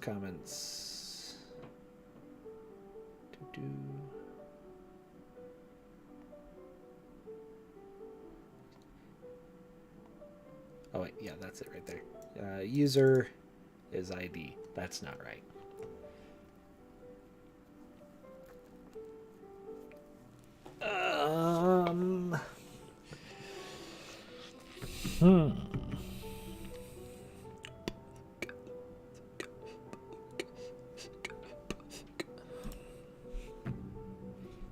Did I do something wrong?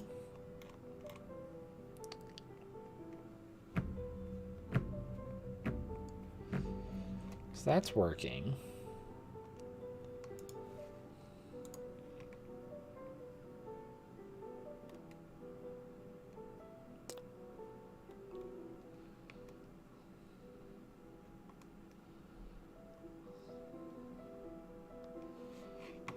That's it. Username.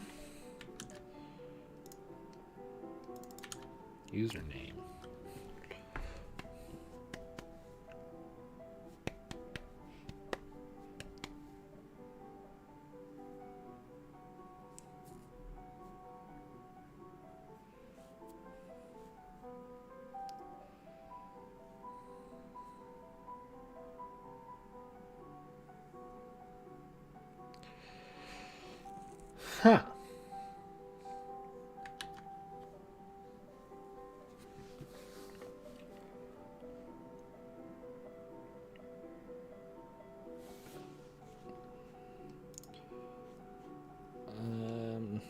If it is to be very odd, I don't understand why it's happening.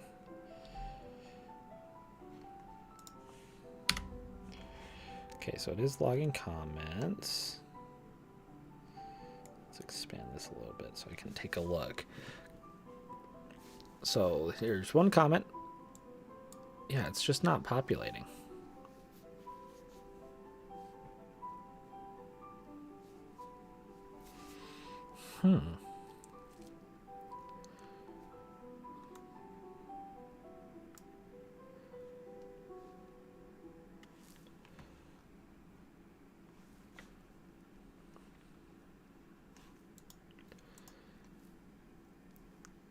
Now the question is why?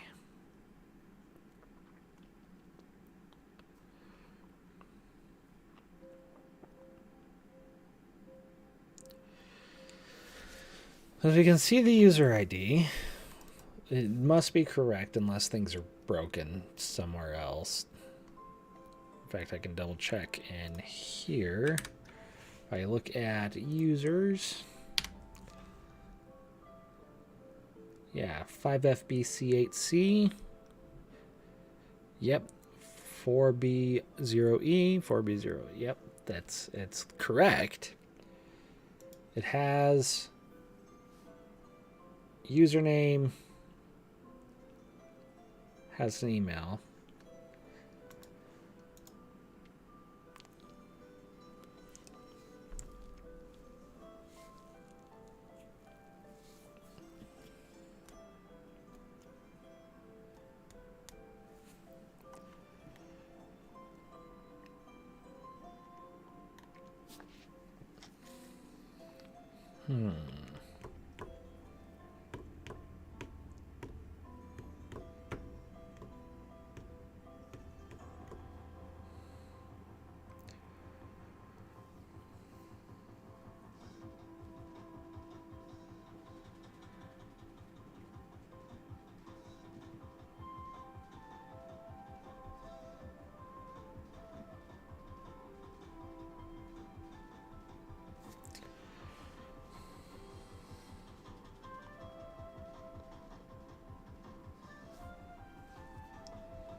Why is it like this? Why are you like this?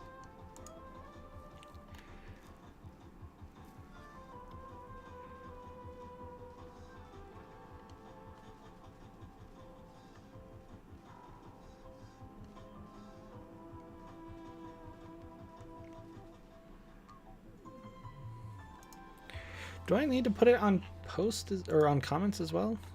I didn't think I needed to.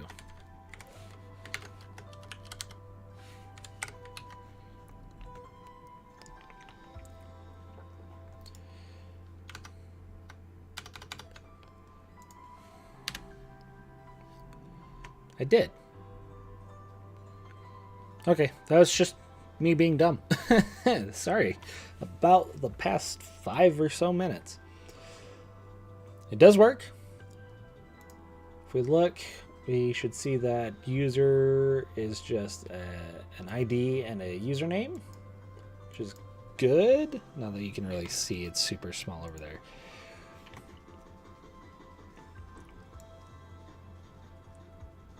So yeah, it's just that it moved.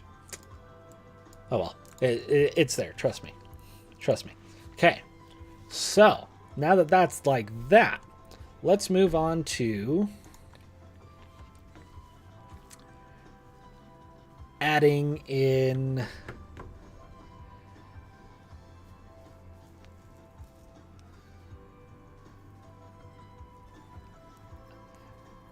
okay, so we have everything done on the back end, I think, to be able to do this. So we just have to really focus on getting it done on the front end. So what we need to look at the comment, right? We're going to need some state in here now. Before I said it was just going to be a dumb component, but now I've changed my mind. So show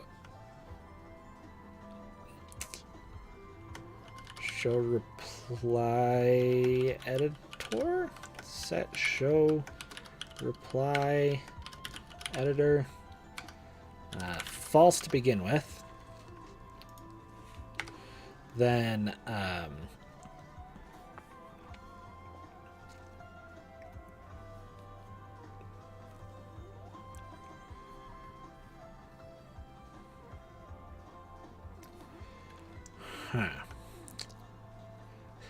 this is a weird one.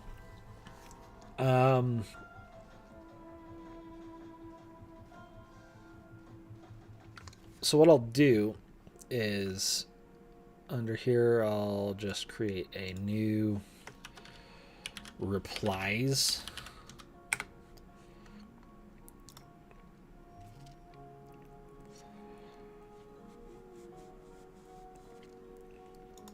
Yeah. So RFC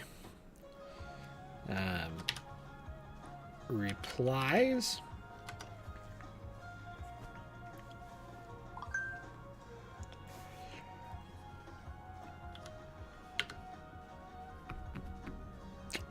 So this is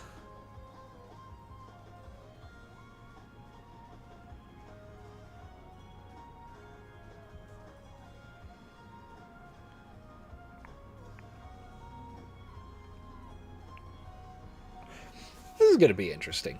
I'll say that much. So we want to take in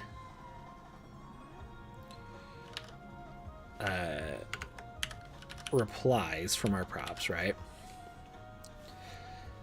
Then we're going to return replies.map reply, and that's going to return a comment display for that reply.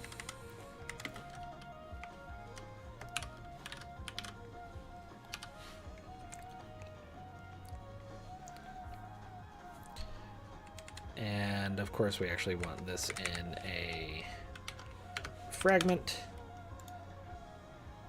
Or do we? We don't. We want it to be in a div. Why? Because now we're going to say style padding 10. So now every reply will have, I should specify that's padding left 10, and probably actually 20.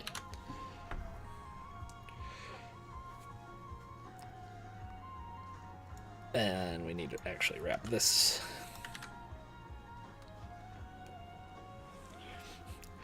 So this is some recursion that's about to happen right here.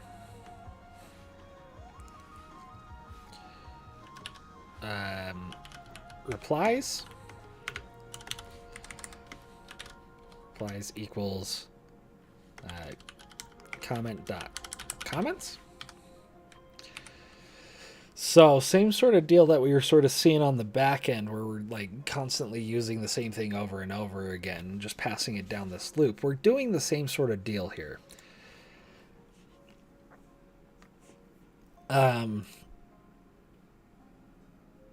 Oh, one thing that we will want to do actually is return replies and, well, actually, no, if there's replies, then we want that. Otherwise, we want nothing.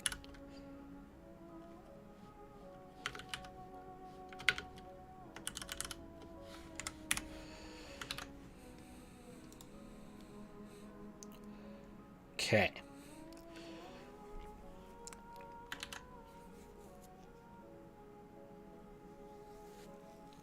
And actually, okay, so first off, we need use state again. I really hate normal JavaScript because it doesn't tell you if it's not there, because it just assumes that it's there somewhere. In TypeScript, it actually tells you if it's not there. Okay, so it doesn't break, which is good.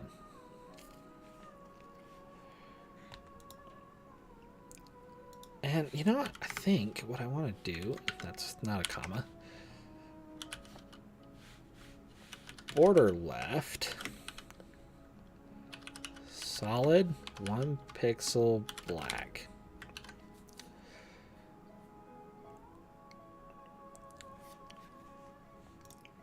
Could look good.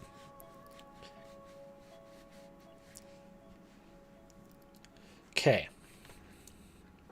So then what we're going to do is we're going to come to our composer, because we're going to use the same one, and we're going to say ID, comment ID, And down here, we're going to say comment ID or ID. So the difference being, if there's no comment ID, then we're just adding the comment to the blog. If there is a comment ID, then we're adding it as a reply to the comment.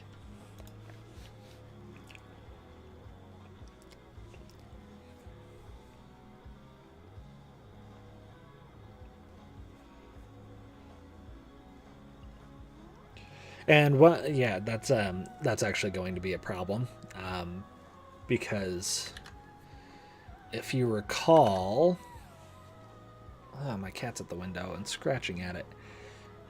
If you recall, in the comments controller, we're actually sending back the entire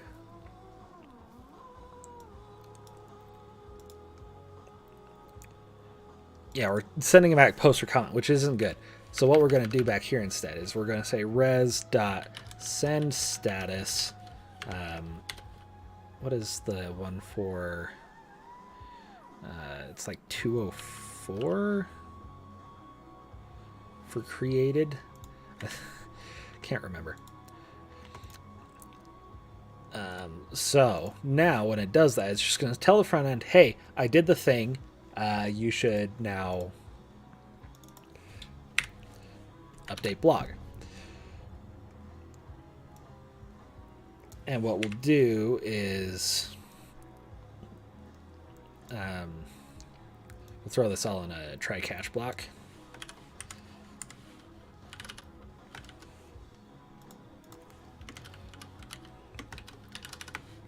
And for now, we'll just console log the error.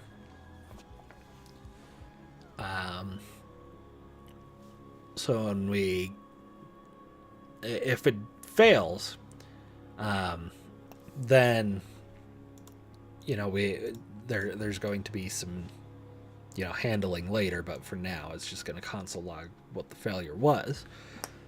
So now we'll go to the update blog. So if we look back at the blog reader, you can see that we pass it down as set blog, but what we actually want to do is call get blog.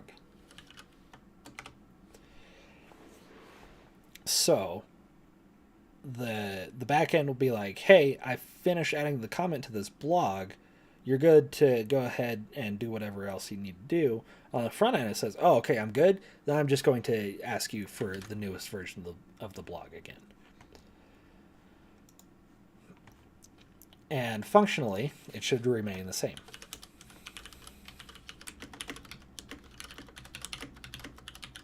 It's just adding in one extra request.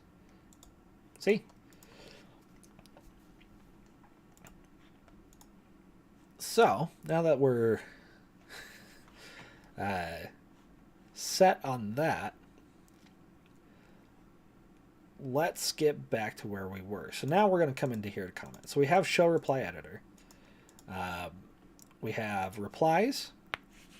Then we want to say if show reply editor using ES6 syntax, obviously. So if show reply editor is true, then we want to show a comment display, or no, comment composer.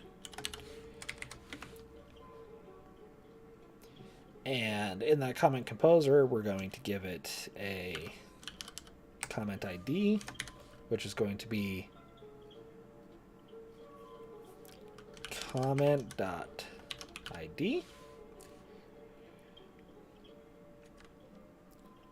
What else did we need to give to the composer? Oh, update blog. So that update blog, we're going to have to do some prop drilling. Less than ideal, but we'll live.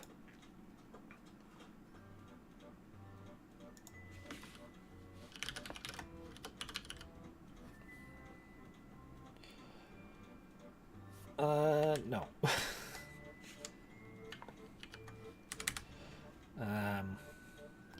Comment gets called from blog reader.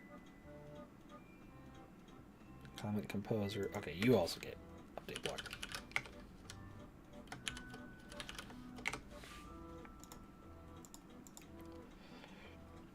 Then we come back to comment display and update blog. Then comment composer, you get update blog, update blog.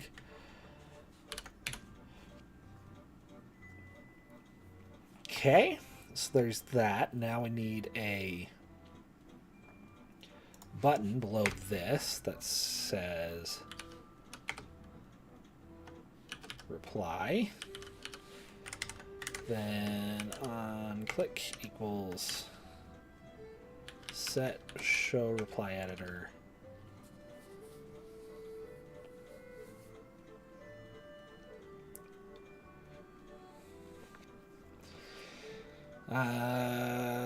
We want to set that to true.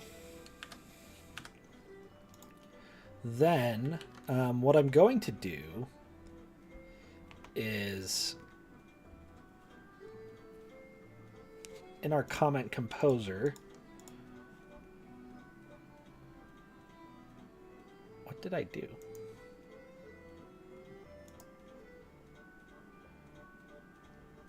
Oh, idiot.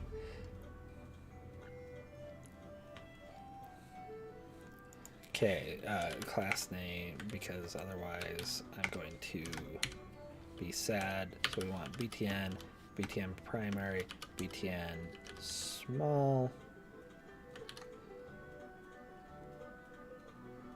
Okay, so now I have small buttons.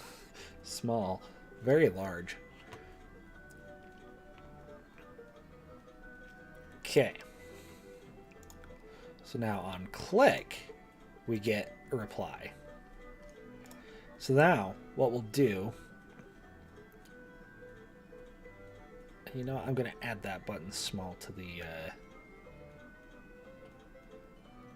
other button as well, because otherwise we've got two different sizes of buttons. That does not look nice. Okay, small buttons all around.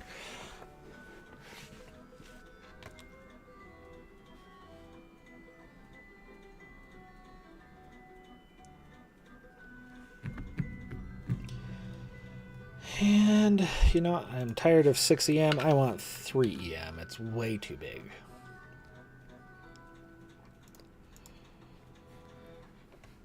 Okay.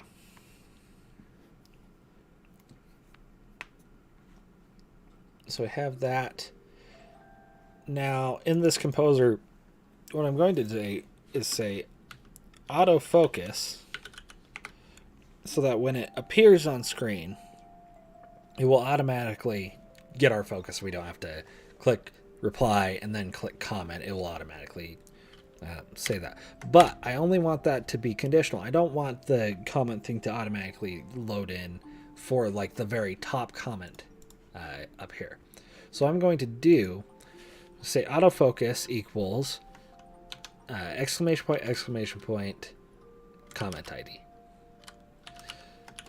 So what I'm doing is I'm taking comment ID and I'm turning it into a Boolean. So if we give it a comment ID, then it will autofocus. If not, then it will revert back. Okay, so now let's take a look at the program. So if I click reply on this, you can see it automatically grabs my focus. Now what I also want to do is if I unfocus it, you can try to do something else. I want it to hide again. So I'm going to come down to my props. I'm going to say hide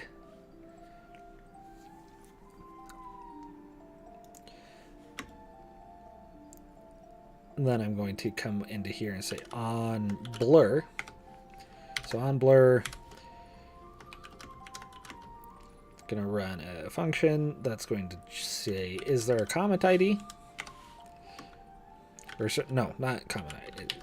If there's hide, and you know what, I'm actually going to change this to hide, just in case there's a comment ID and not a hide.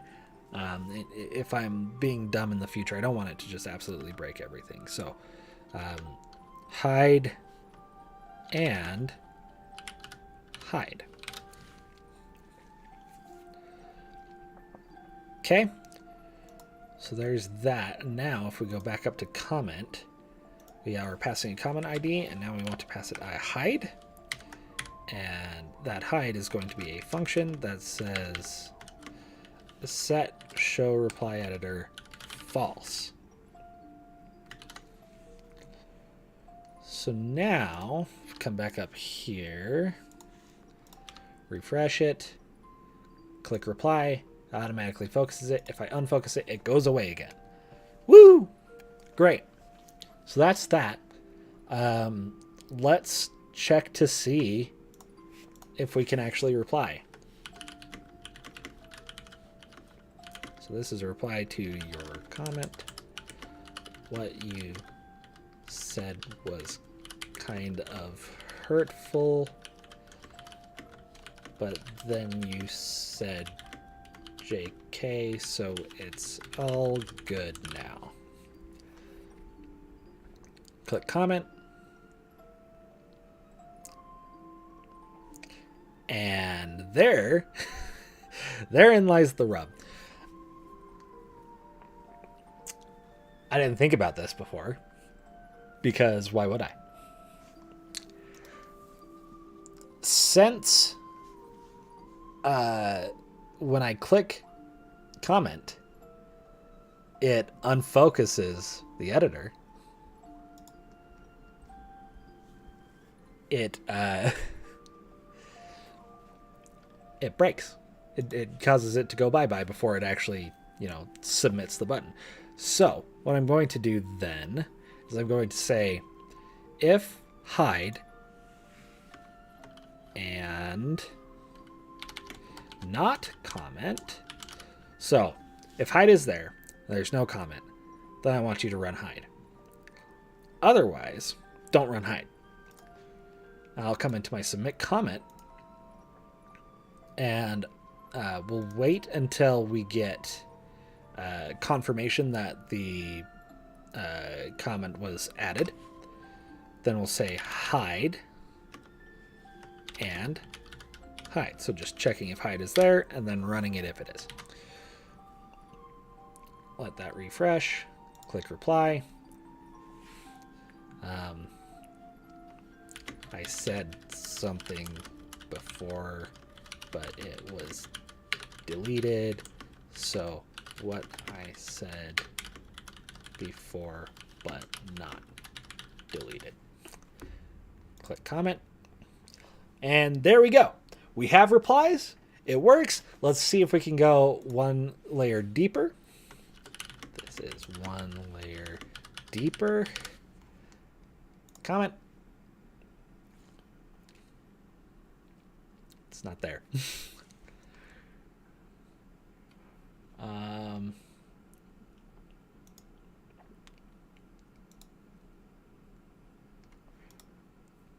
Interesting. Let's refresh.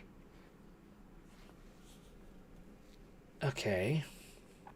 I'm missing something that's not passing down update blog. So comments. Oh, replies don't have update blog. So I also need to pass that down to replies. And this is part of why I really don't like the way React used to do things. The way React does things now, though, is much nicer. So we have to do some more prop drilling. Update blog equals update blog. Okay. Then in replies, in our comment, we say update blog equals update blog, which we're getting from props. Update blog. There. Now, if we do it yet another layer deeper,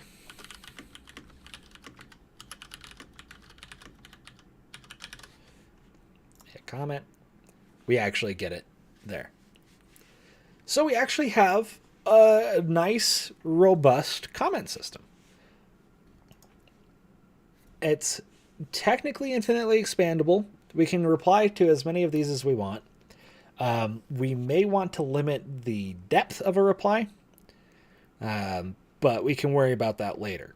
So now what I want to do is I want to actually start doing some navigation, because right now we have no way of getting to anywhere except for typing things directly into the URL. I just realized that you guys probably didn't actually see what I just did. Let's go back to programming view. And so in my replies component, I added in update blog into the props so that I can pass it down into comment display, which would then also pass it down again into replies and also to the comment composer, so that the comment composer always has access to update blog. Prop drilling is not fun and something that I don't want to do, but I also don't want to confuse you guys too much with some advanced React stuff that we'll end up going over later. And eventually I'll come back and refactor this. In fact, I'll need to refactor it anyways, because we're doing some very terrible practices storing, if you remember, we're storing user information in local storage, which is big no-no.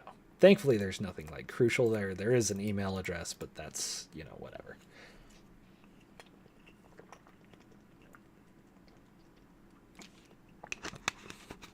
Okay, so let's make a nav. I don't remember how to do that in Bootstrap because I haven't done it in a while. So let's work on it together. Let's go to, let's actually close all of this because I don't want it in the way. So let's go to layout. So we have this. I'm actually going to, in the same layout folder, I'm just going to do navbar.jsx,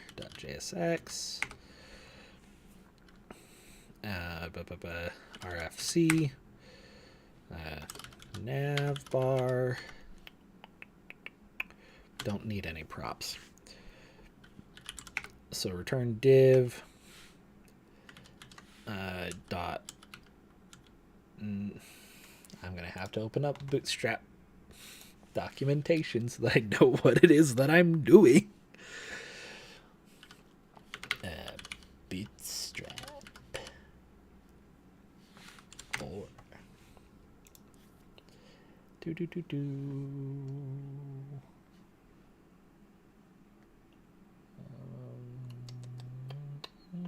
Components. Navbar.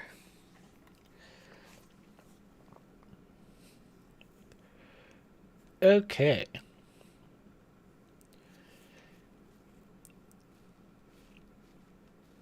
So, what we need to do is, it's not div.nav. Nav is an actual thing that I can use. Nav. Class name equals navbar.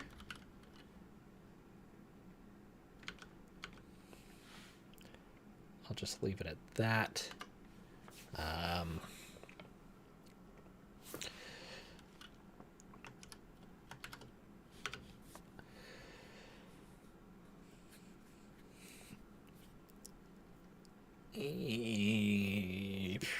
I don't know. We want an A tag, but really we want a link tag from the React Router DOM. Link. This is basically an A tag, but it's made by React Router DOM to be able to intercept navigation before it actually tells the browser to go to a different page. Because if the browser just goes to a different page, it'll actually make a request to the backend. The backend will send your React page to the front, and then the React page will render the correct page. So what the link does is it stops it right there, says, hey, don't send this to the backend, I've got it. So link to equals just slash actually want this to be there.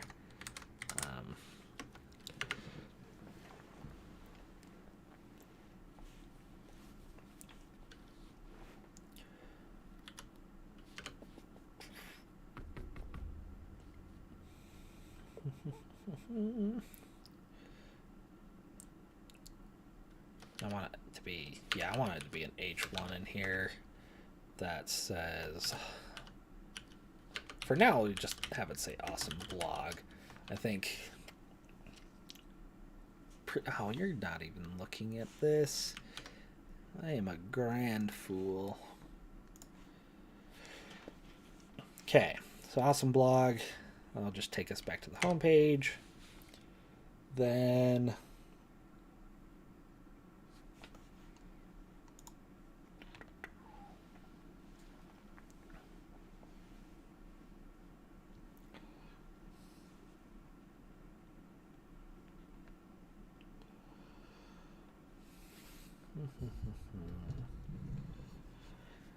Bootstrap, why are you so weird?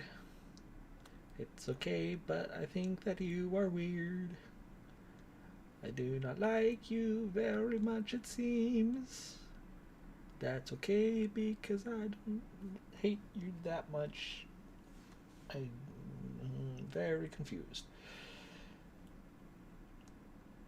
Collapse, navbar, collapse, navbar, nav. That's okay, yeah. I have a UL. That's not how you spell UL. UL dot navbar dash nav into li times 3, I think. So we don't need home. That's already there. We want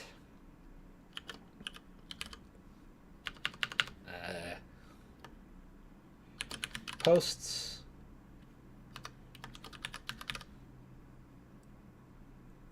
Create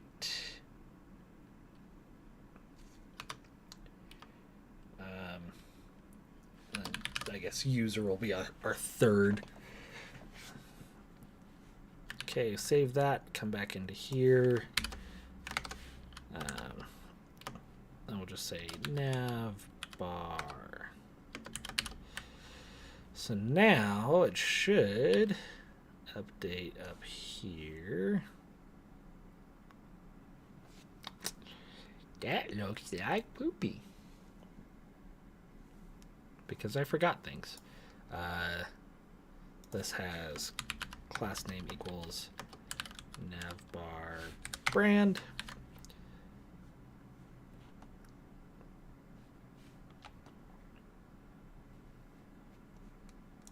This isn't in... Oh, it is in a container. I don't want this to be in the container. I want it to be free. Okay. Now it's free.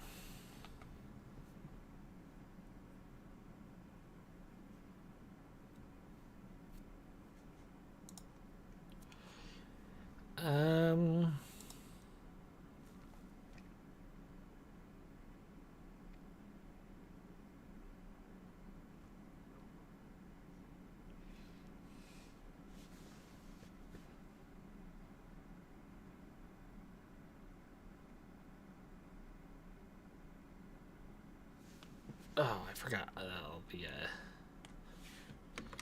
class names equals nav item, and that should fix that. Maybe. I know fix that.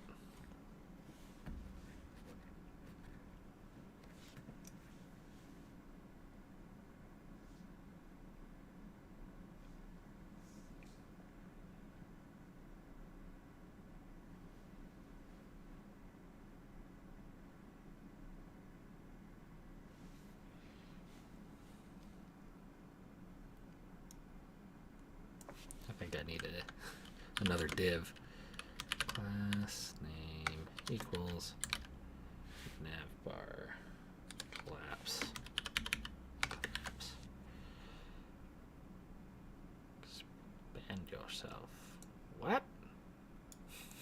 Where'd it go? What? I'm so confused.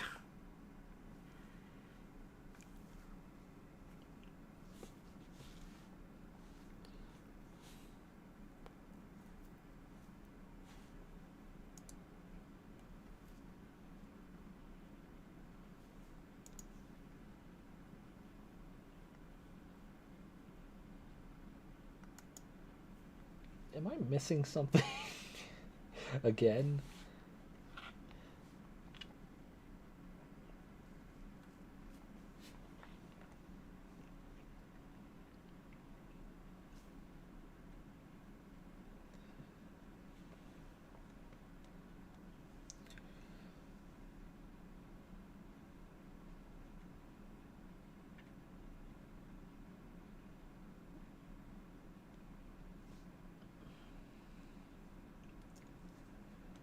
Oh boy.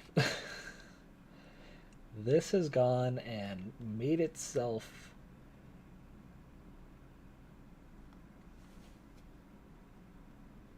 Do I get rid of this one? No. I get rid of that one. That's the... No.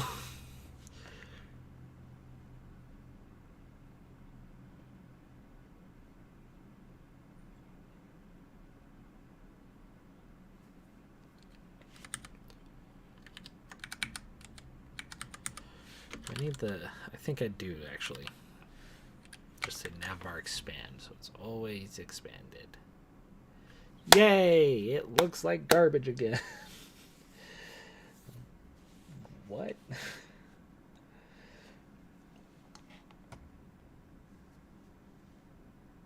Is it... Like, surely that's not why.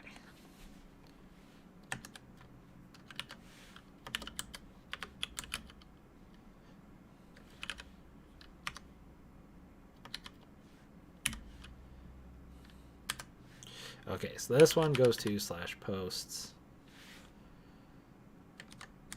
This one goes to /posts/create. Then this one will go to /user, which we haven't actually created. It's there. It looks like ugliness. I honestly don't know how.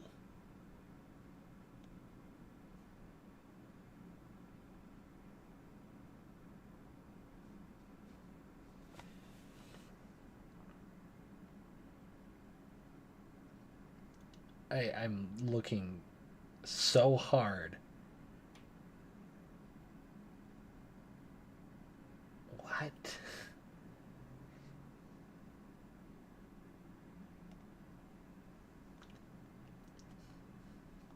Like, realistically, mine is no different.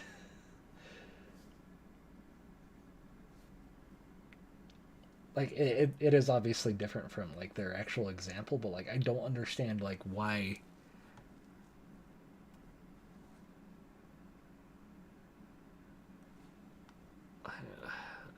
Do I also have to say like navbar light? Can I say that and have it fix itself? Almost. Collapse navbar collapse navbar nav. MR auto.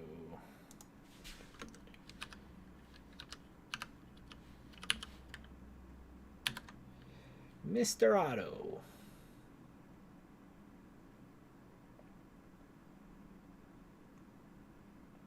Oh, and then I also need navlink on all these bad boys.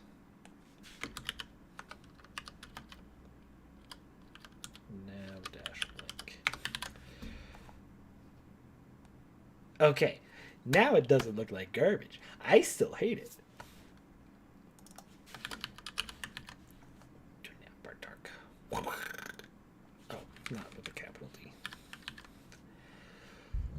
Okay, it's now gone because I forgot to say bg-dark. Okay. And the last thing is margin bottom 1. 2. Okay. We have a thing. It looks like a thing. It smells like a thing. It acts like a thing. So now, if we go to posts, we obviously don't get anything. That's less than ideal. So let's go into the posts page.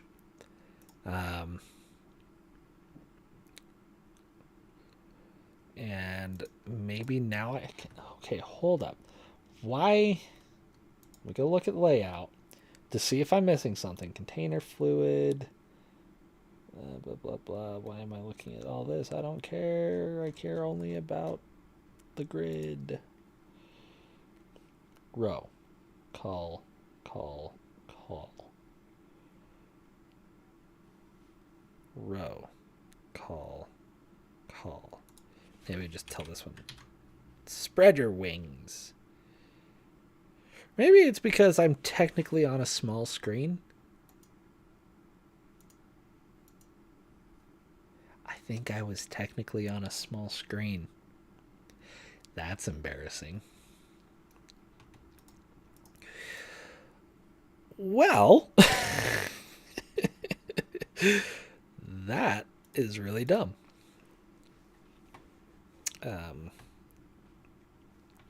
So, now that we're here, let's go get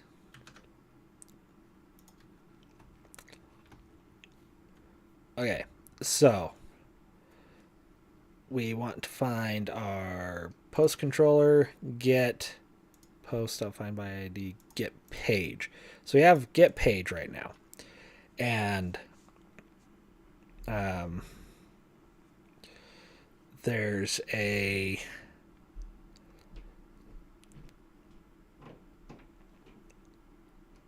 there's some options that I want. So I have to look at Mongoose to remember how to do options because I can never remember how to do options. Models, querying,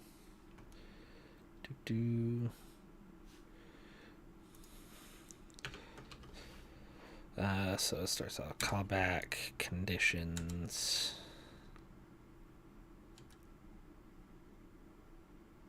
projection, any options.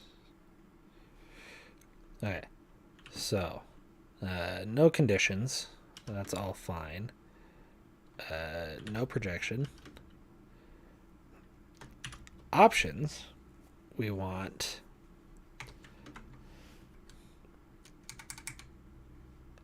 limit. We'll say 10. So we can only get 10 at a time.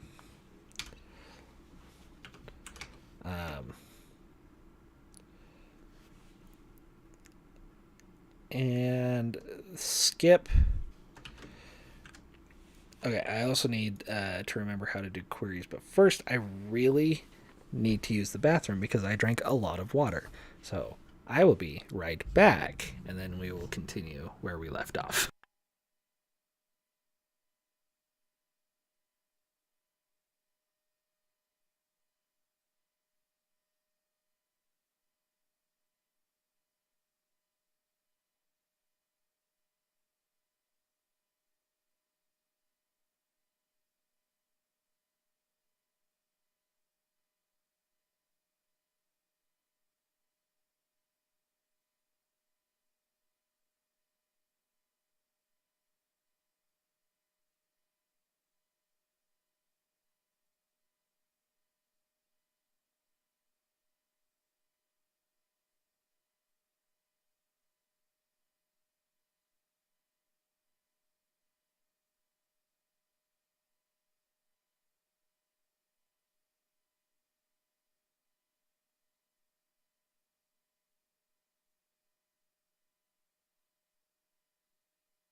Okay.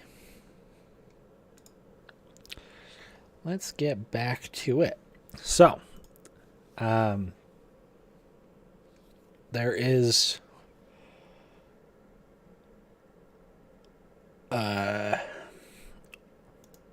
queries. There are queries that we want to use. So, the first one is just going to be like page number, which I think we'll just abbreviate to P. So, in our request, we also have query, which will pull out P.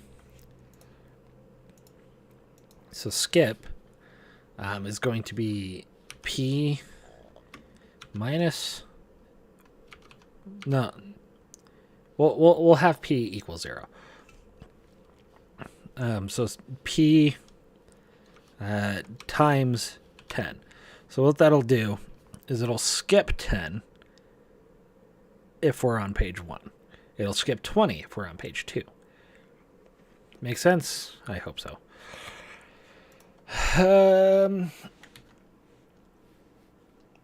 Okay. So then what we need to do is on the front end, we actually have to tell it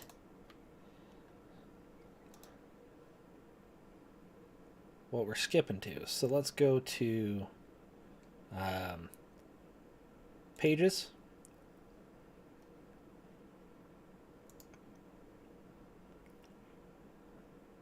That's supposed to be in posts. So in posts, we're also going to create the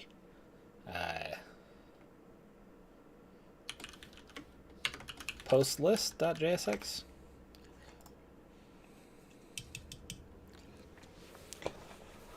Then we are going to crack open a cold one. It's just Fanta.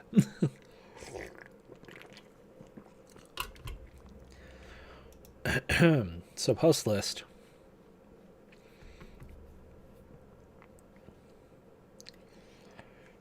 We want a functional component again, as we usually do. Then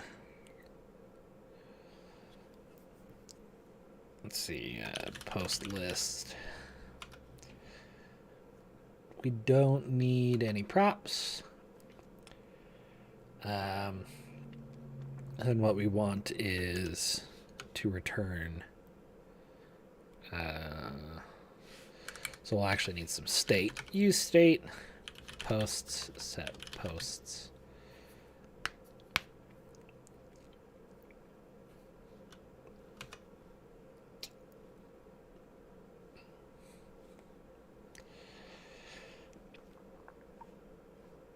Yeah.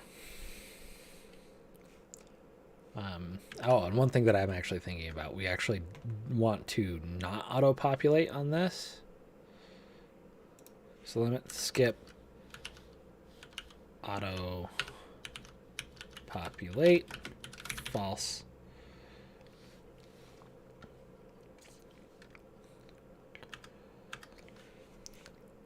And that way, we don't get all the comments with it. We just get the posts, which is going to be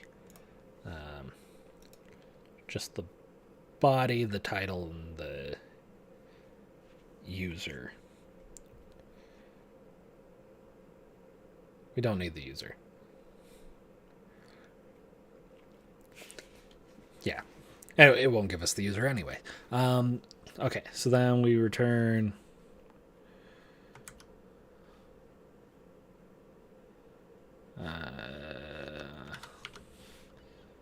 just like a little bit of this. Then we'll do post.map. Post. And we want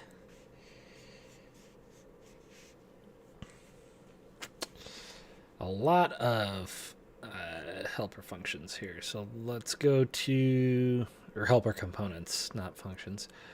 Here,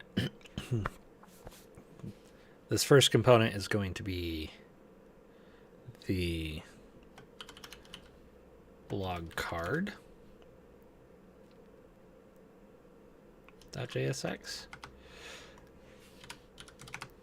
So blog card, we get a blog from our props. Then we return a div.card.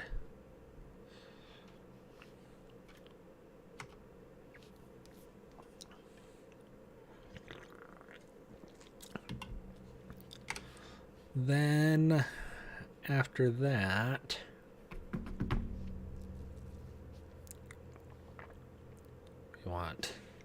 need to look at Bootstrap again. Components, card.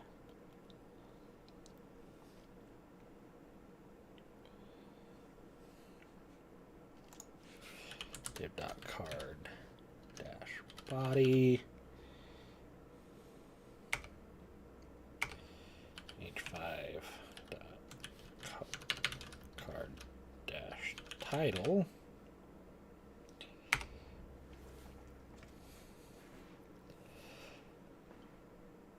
And the title will be blog dot, what was it called? Blog dot title.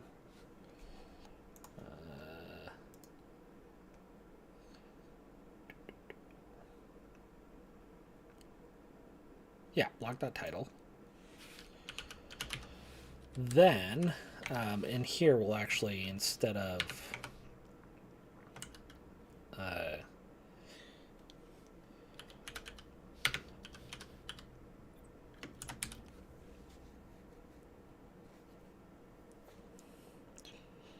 just a normal p tag, we'll get the blurb.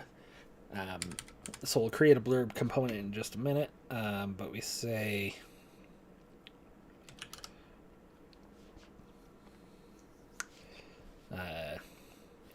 content equals blog.body,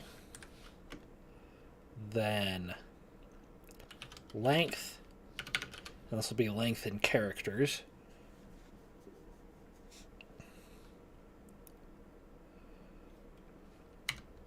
and we'll set that equal to like the first 100 characters of it.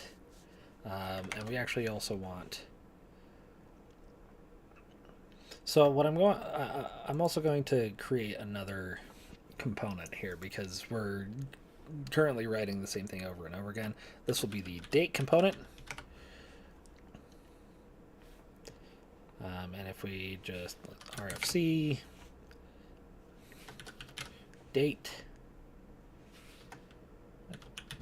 display, call it date display so we don't have any conflicts with that, and then we go to the blog reader, and I need to format this because it looks really bad. Okay, so we'll cut this out. Not you. Date. We want this. Format comes from date functions. And instead of blog.date, we'll just pass in date, which we're going to get from props. Do some formatting. Do even more formatting because this is a really simple component. Really simple. Okay. Then we'll come back to the blog card and we'll just say date display. Date equals blog.date. And we'll also go back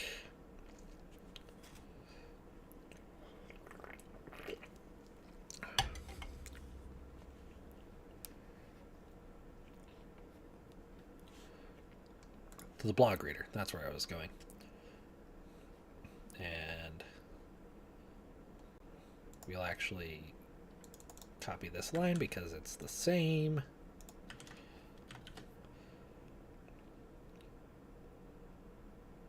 Then we need to do it in the comment display.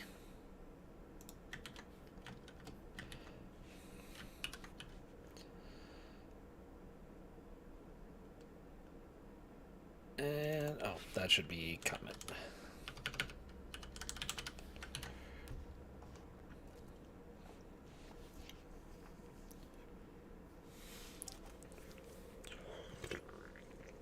Of course it's not defined. We didn't define it. Dep. Okay, so that one should work. If we go back to the blog reader, that one should now work. Okay, so I sort of imagine this looking like a bunch of cards, which is why I'm using cards. That was really stupid. So, in this post list, I actually want... Where is post list coming from?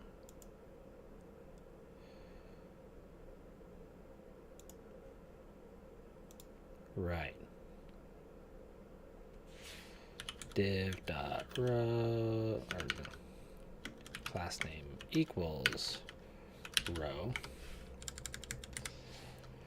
Div. Then, and here I want a div.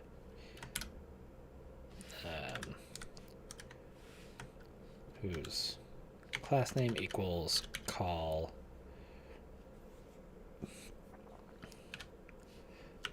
dash 3. So I have 4 in the row, then call dash sm dash 1. Maybe. We'll find out if that looks good. Card, blog card.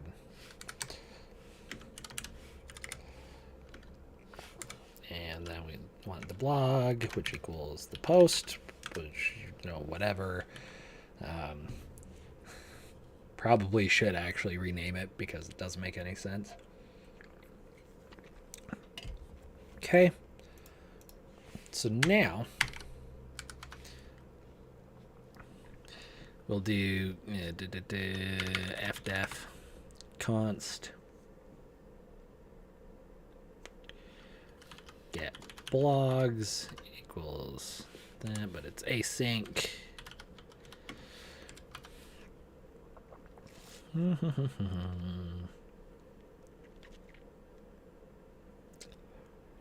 That's API.get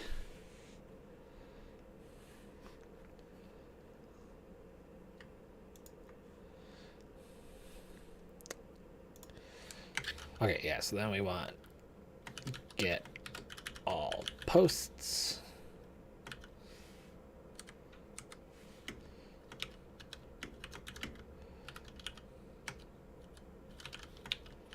Slash posts.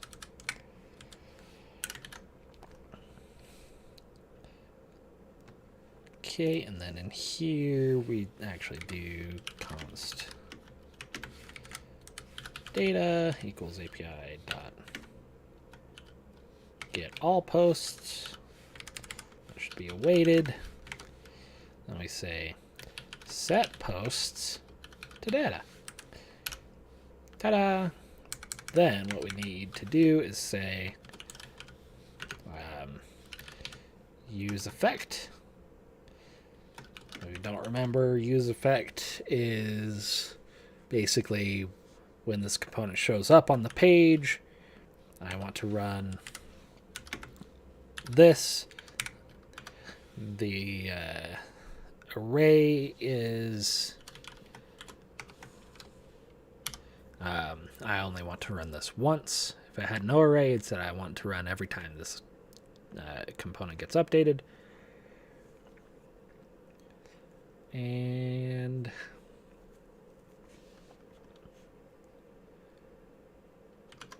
mayhaps it worked.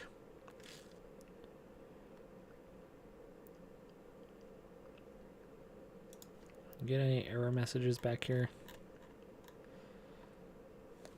No. Is this even in the routes?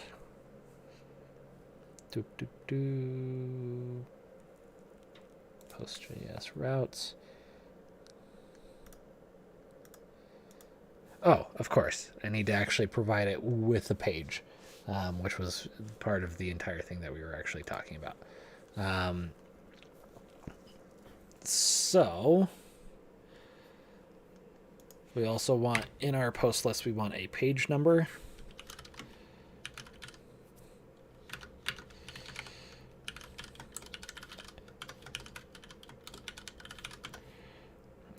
Which will be defaulted to 0. Then get all posts, page number. Then we go to the API, get all posts, question mark p equals page number plus page number.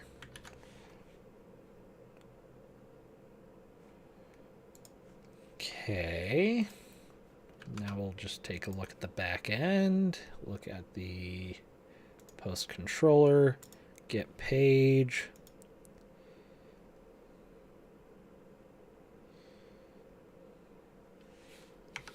CLG P.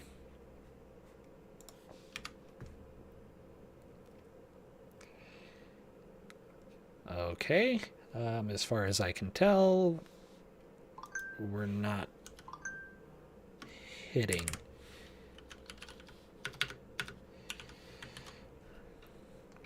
Are we hitting it?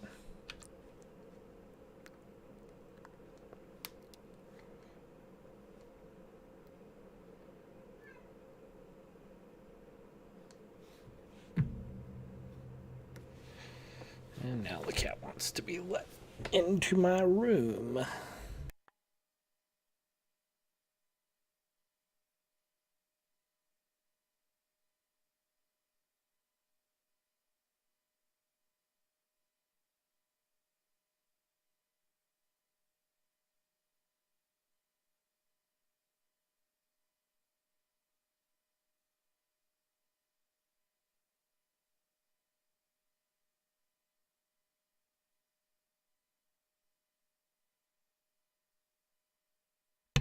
Okay.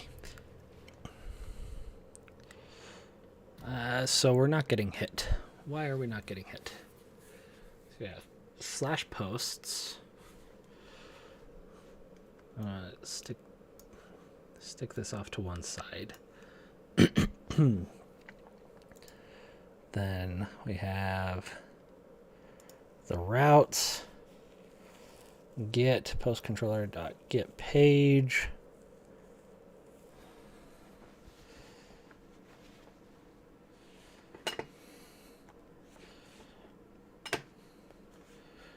But why?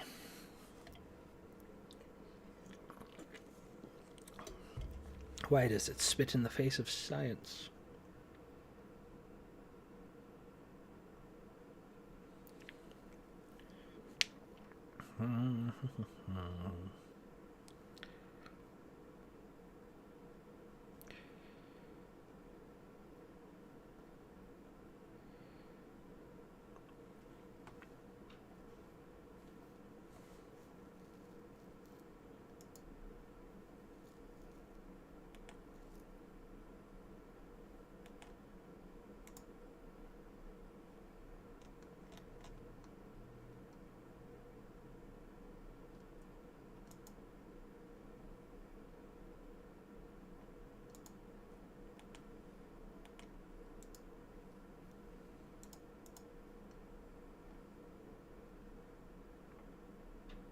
Yeah, it's slash posts. Did I spell it right on the front end?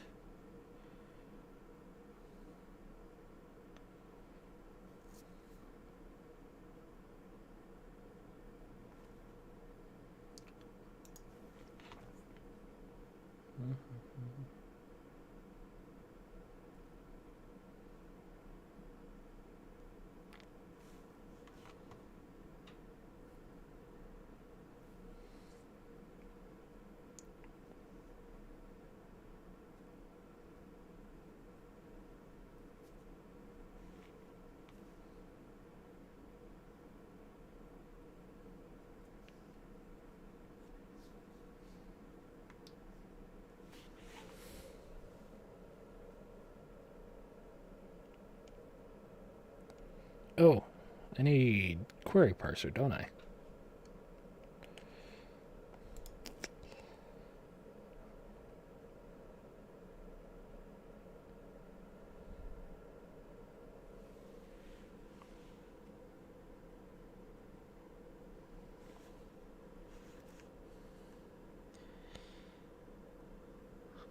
Do need query parser, but where?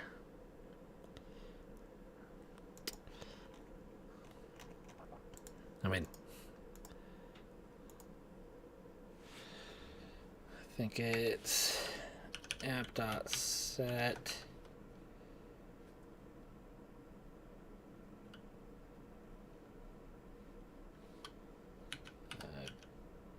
query parser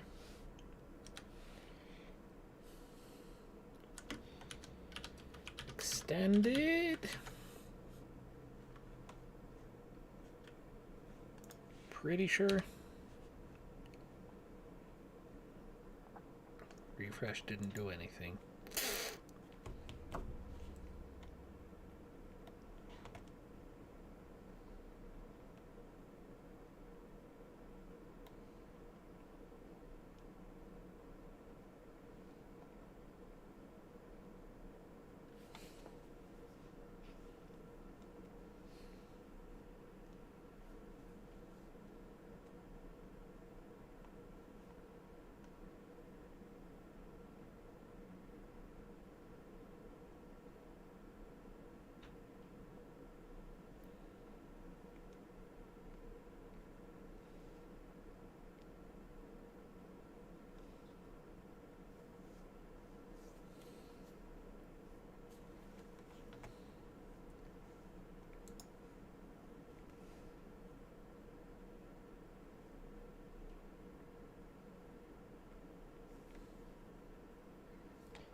Why?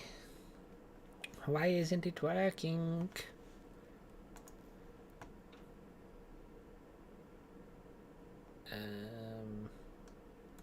Posts.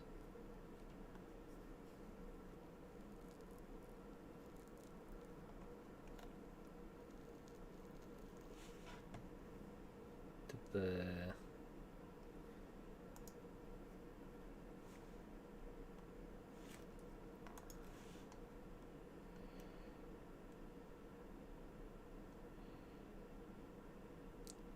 did I not?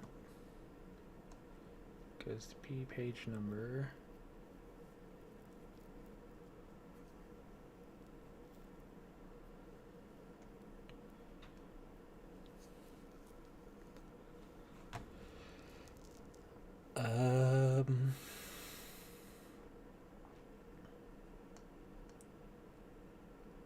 Or am I being stupid somewhere else?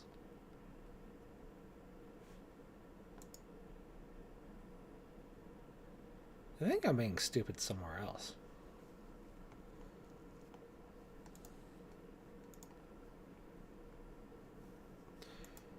Skip logs.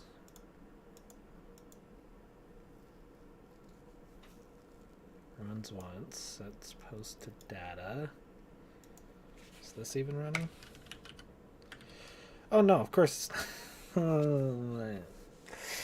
Oh, I do this way too often. I don't have a route.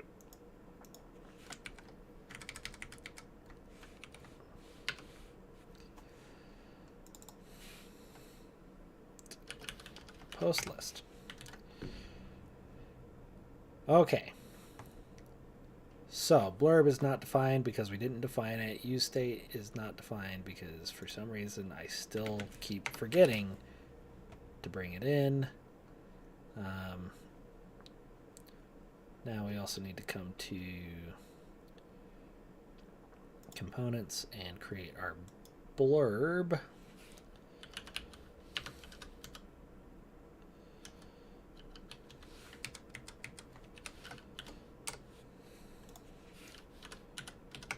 And blurb, we want content, and we want length. And for now, we'll just return a p tag that displays the content, which is not what we exactly want it to do, but it is sort of what we need it to do. Okay, oh, that's the other thing. We need to go into post list, and this post needs to be an empty array to begin with.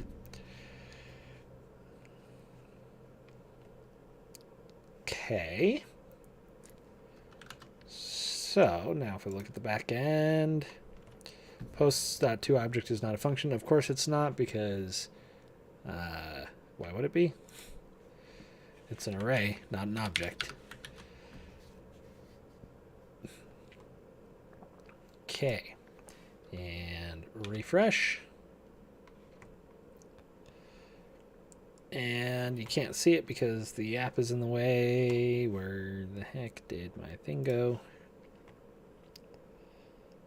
Just turn that off for a second. You can see we got hit 0, which is good. However, on the front end, we're still seeing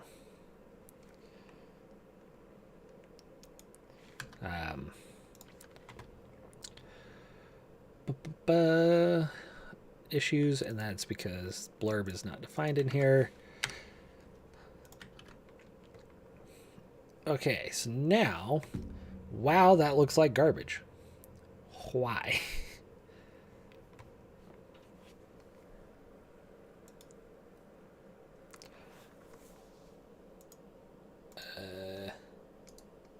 Inspectoroo, please. I'll show the program view so I can show you what I'm looking at when I'm looking at this. Call 3 small row. Oh, okay. Apparently I'm still on a small screen. I don't know where it gathers that it's on a small screen, but, you know, who am I to judge the almighty bootstrap gods? I judge them harshly, actually. So that's in post list. I'm going to say call extra small 1.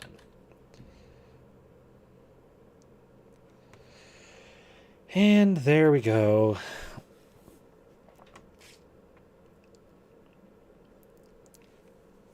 So we're here. We technically need to do a few more things. For one, we need to wrap the blog here. We need to wrap that in a link to equals. Oh wait, nope, that was right. Slash posts slash post dot ID. I want margins on all of this.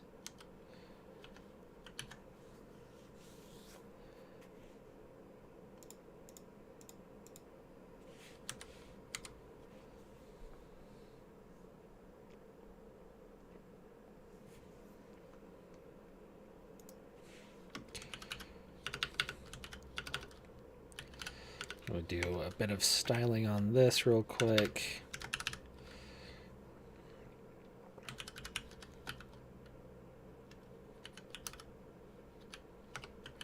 Color equals inherit, so it shouldn't be that, and I'm fine with it underlining it when I hover over it. I think that's fine.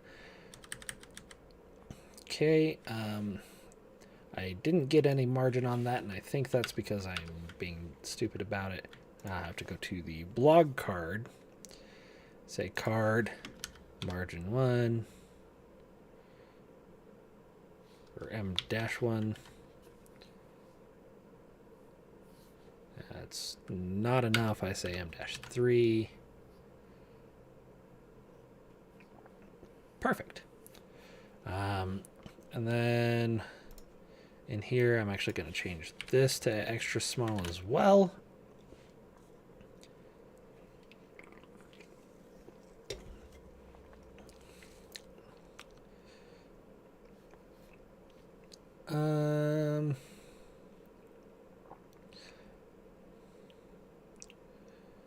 You know what? Yeah.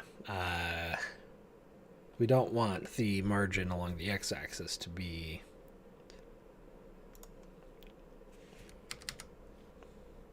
three. We just want it to be that. So margin y3 should make that a little wider. There we go.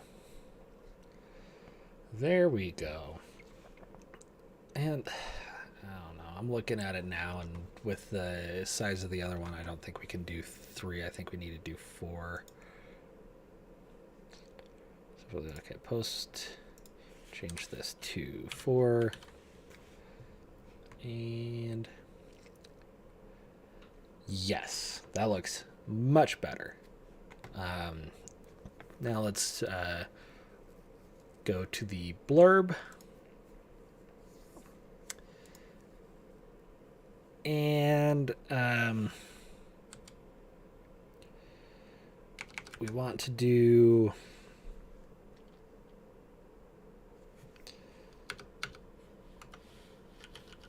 a bit of state in here. Call it the blurb, set blurb. And empty string. Then use use effect. So on the first time that this loads in on the screen, we want to set blurb to content dot slice 0 to length.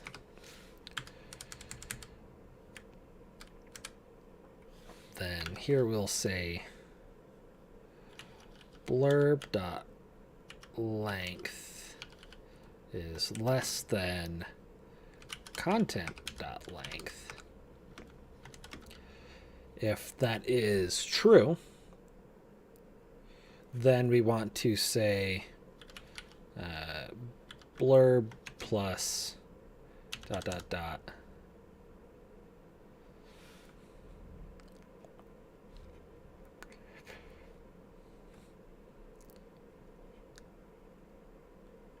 And actually, no, we'll still want it here. Oh, not that ... That ... Otherwise, just blurb. Then, actually, no, I'm gonna change this.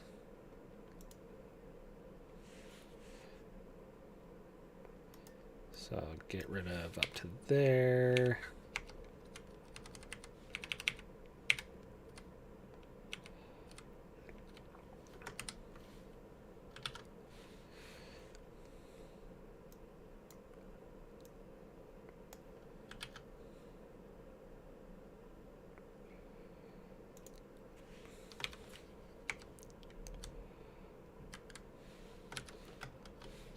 Wrong one. No.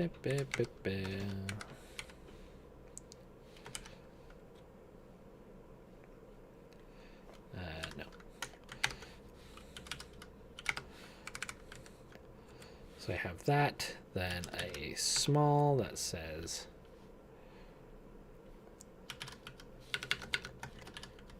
read more.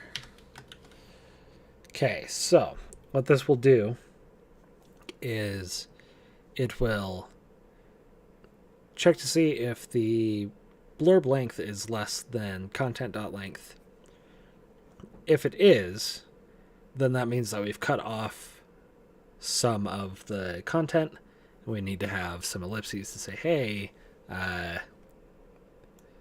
actually I can just go like this.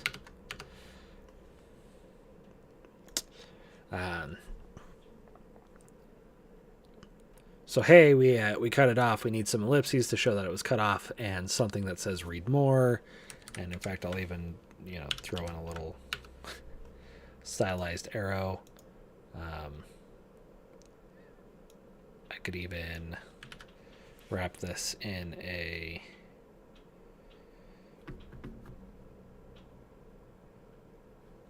EM tag. Is that what it is? Yeah, EM tag.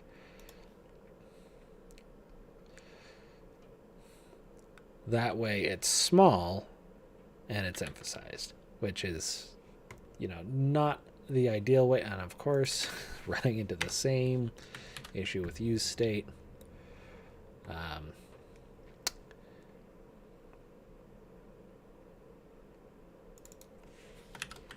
That was my bad. So right now on this one blog post, we don't see anything particularly, we don't see what we just did. We don't see the read more, primarily because it's less than 100 characters long. But if we go to create, and I'm just going to do a quick lorem down here so I can copy it.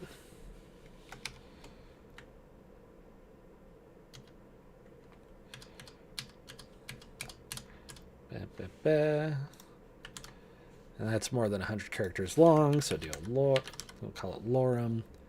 Save. It'll take me to the lorem page. This is a disaster. Part of the formatting that we did. Then, if we go back to posts, we can see we added in some quotation marks that we actually need to take back out. But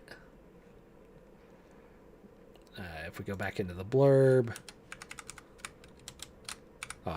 can't even see the application because I'm showing you the code. So we can actually see we've got lorem, November 30th, 2020, lorem ipsum dolor, blah, blah, blah. Repellendus is the last thing before it says, no, I'm just going to cut you off right there and, tell you, read more. Then you can go in here, you can write your comment. This is a comment.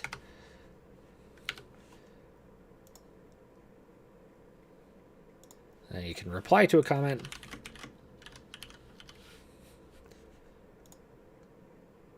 And you can reply to a reply.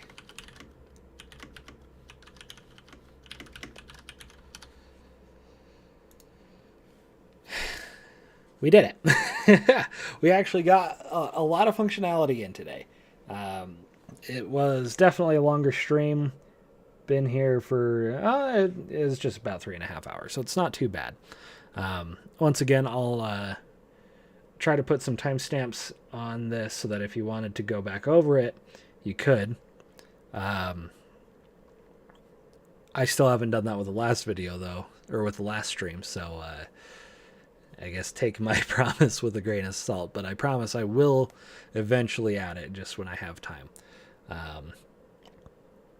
Next week, I think we will focus on getting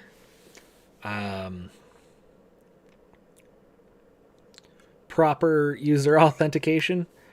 as well as setting up some of the groundwork for what I really wanted to do with this application. That was play with subdomains and some middleware to handle different subdomains. So you could, for example, like you go to blogonalog.com and it doesn't show you like any specific blog. It just shows you a list of blogs.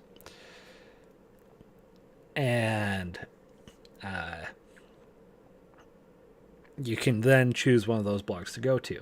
It'd probably take you to, so like, say you were going to my blog, you'd go to, it'd take you to mason.blogonalog.com.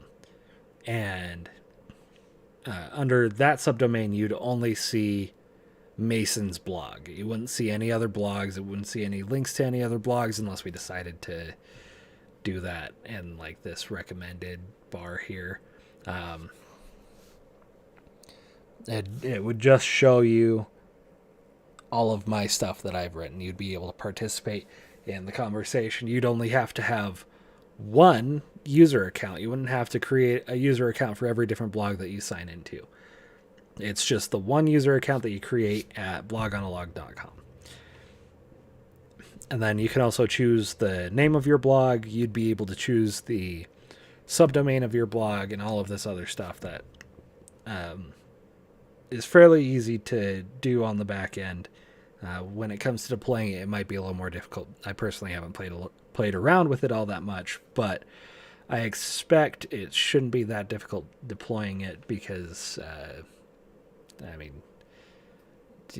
dealing with domains can be tricky, but I've got some experience dealing with them and figuring that stuff out. So we'll find out. So that's where I plan on going with this. And we'll see what happens next week, see how much we can get done. Probably just the user authentication stuff and a little bit of extra details here and there. Anyways, thank you for watching. I'll see you guys the next time that I do this. Bye-bye.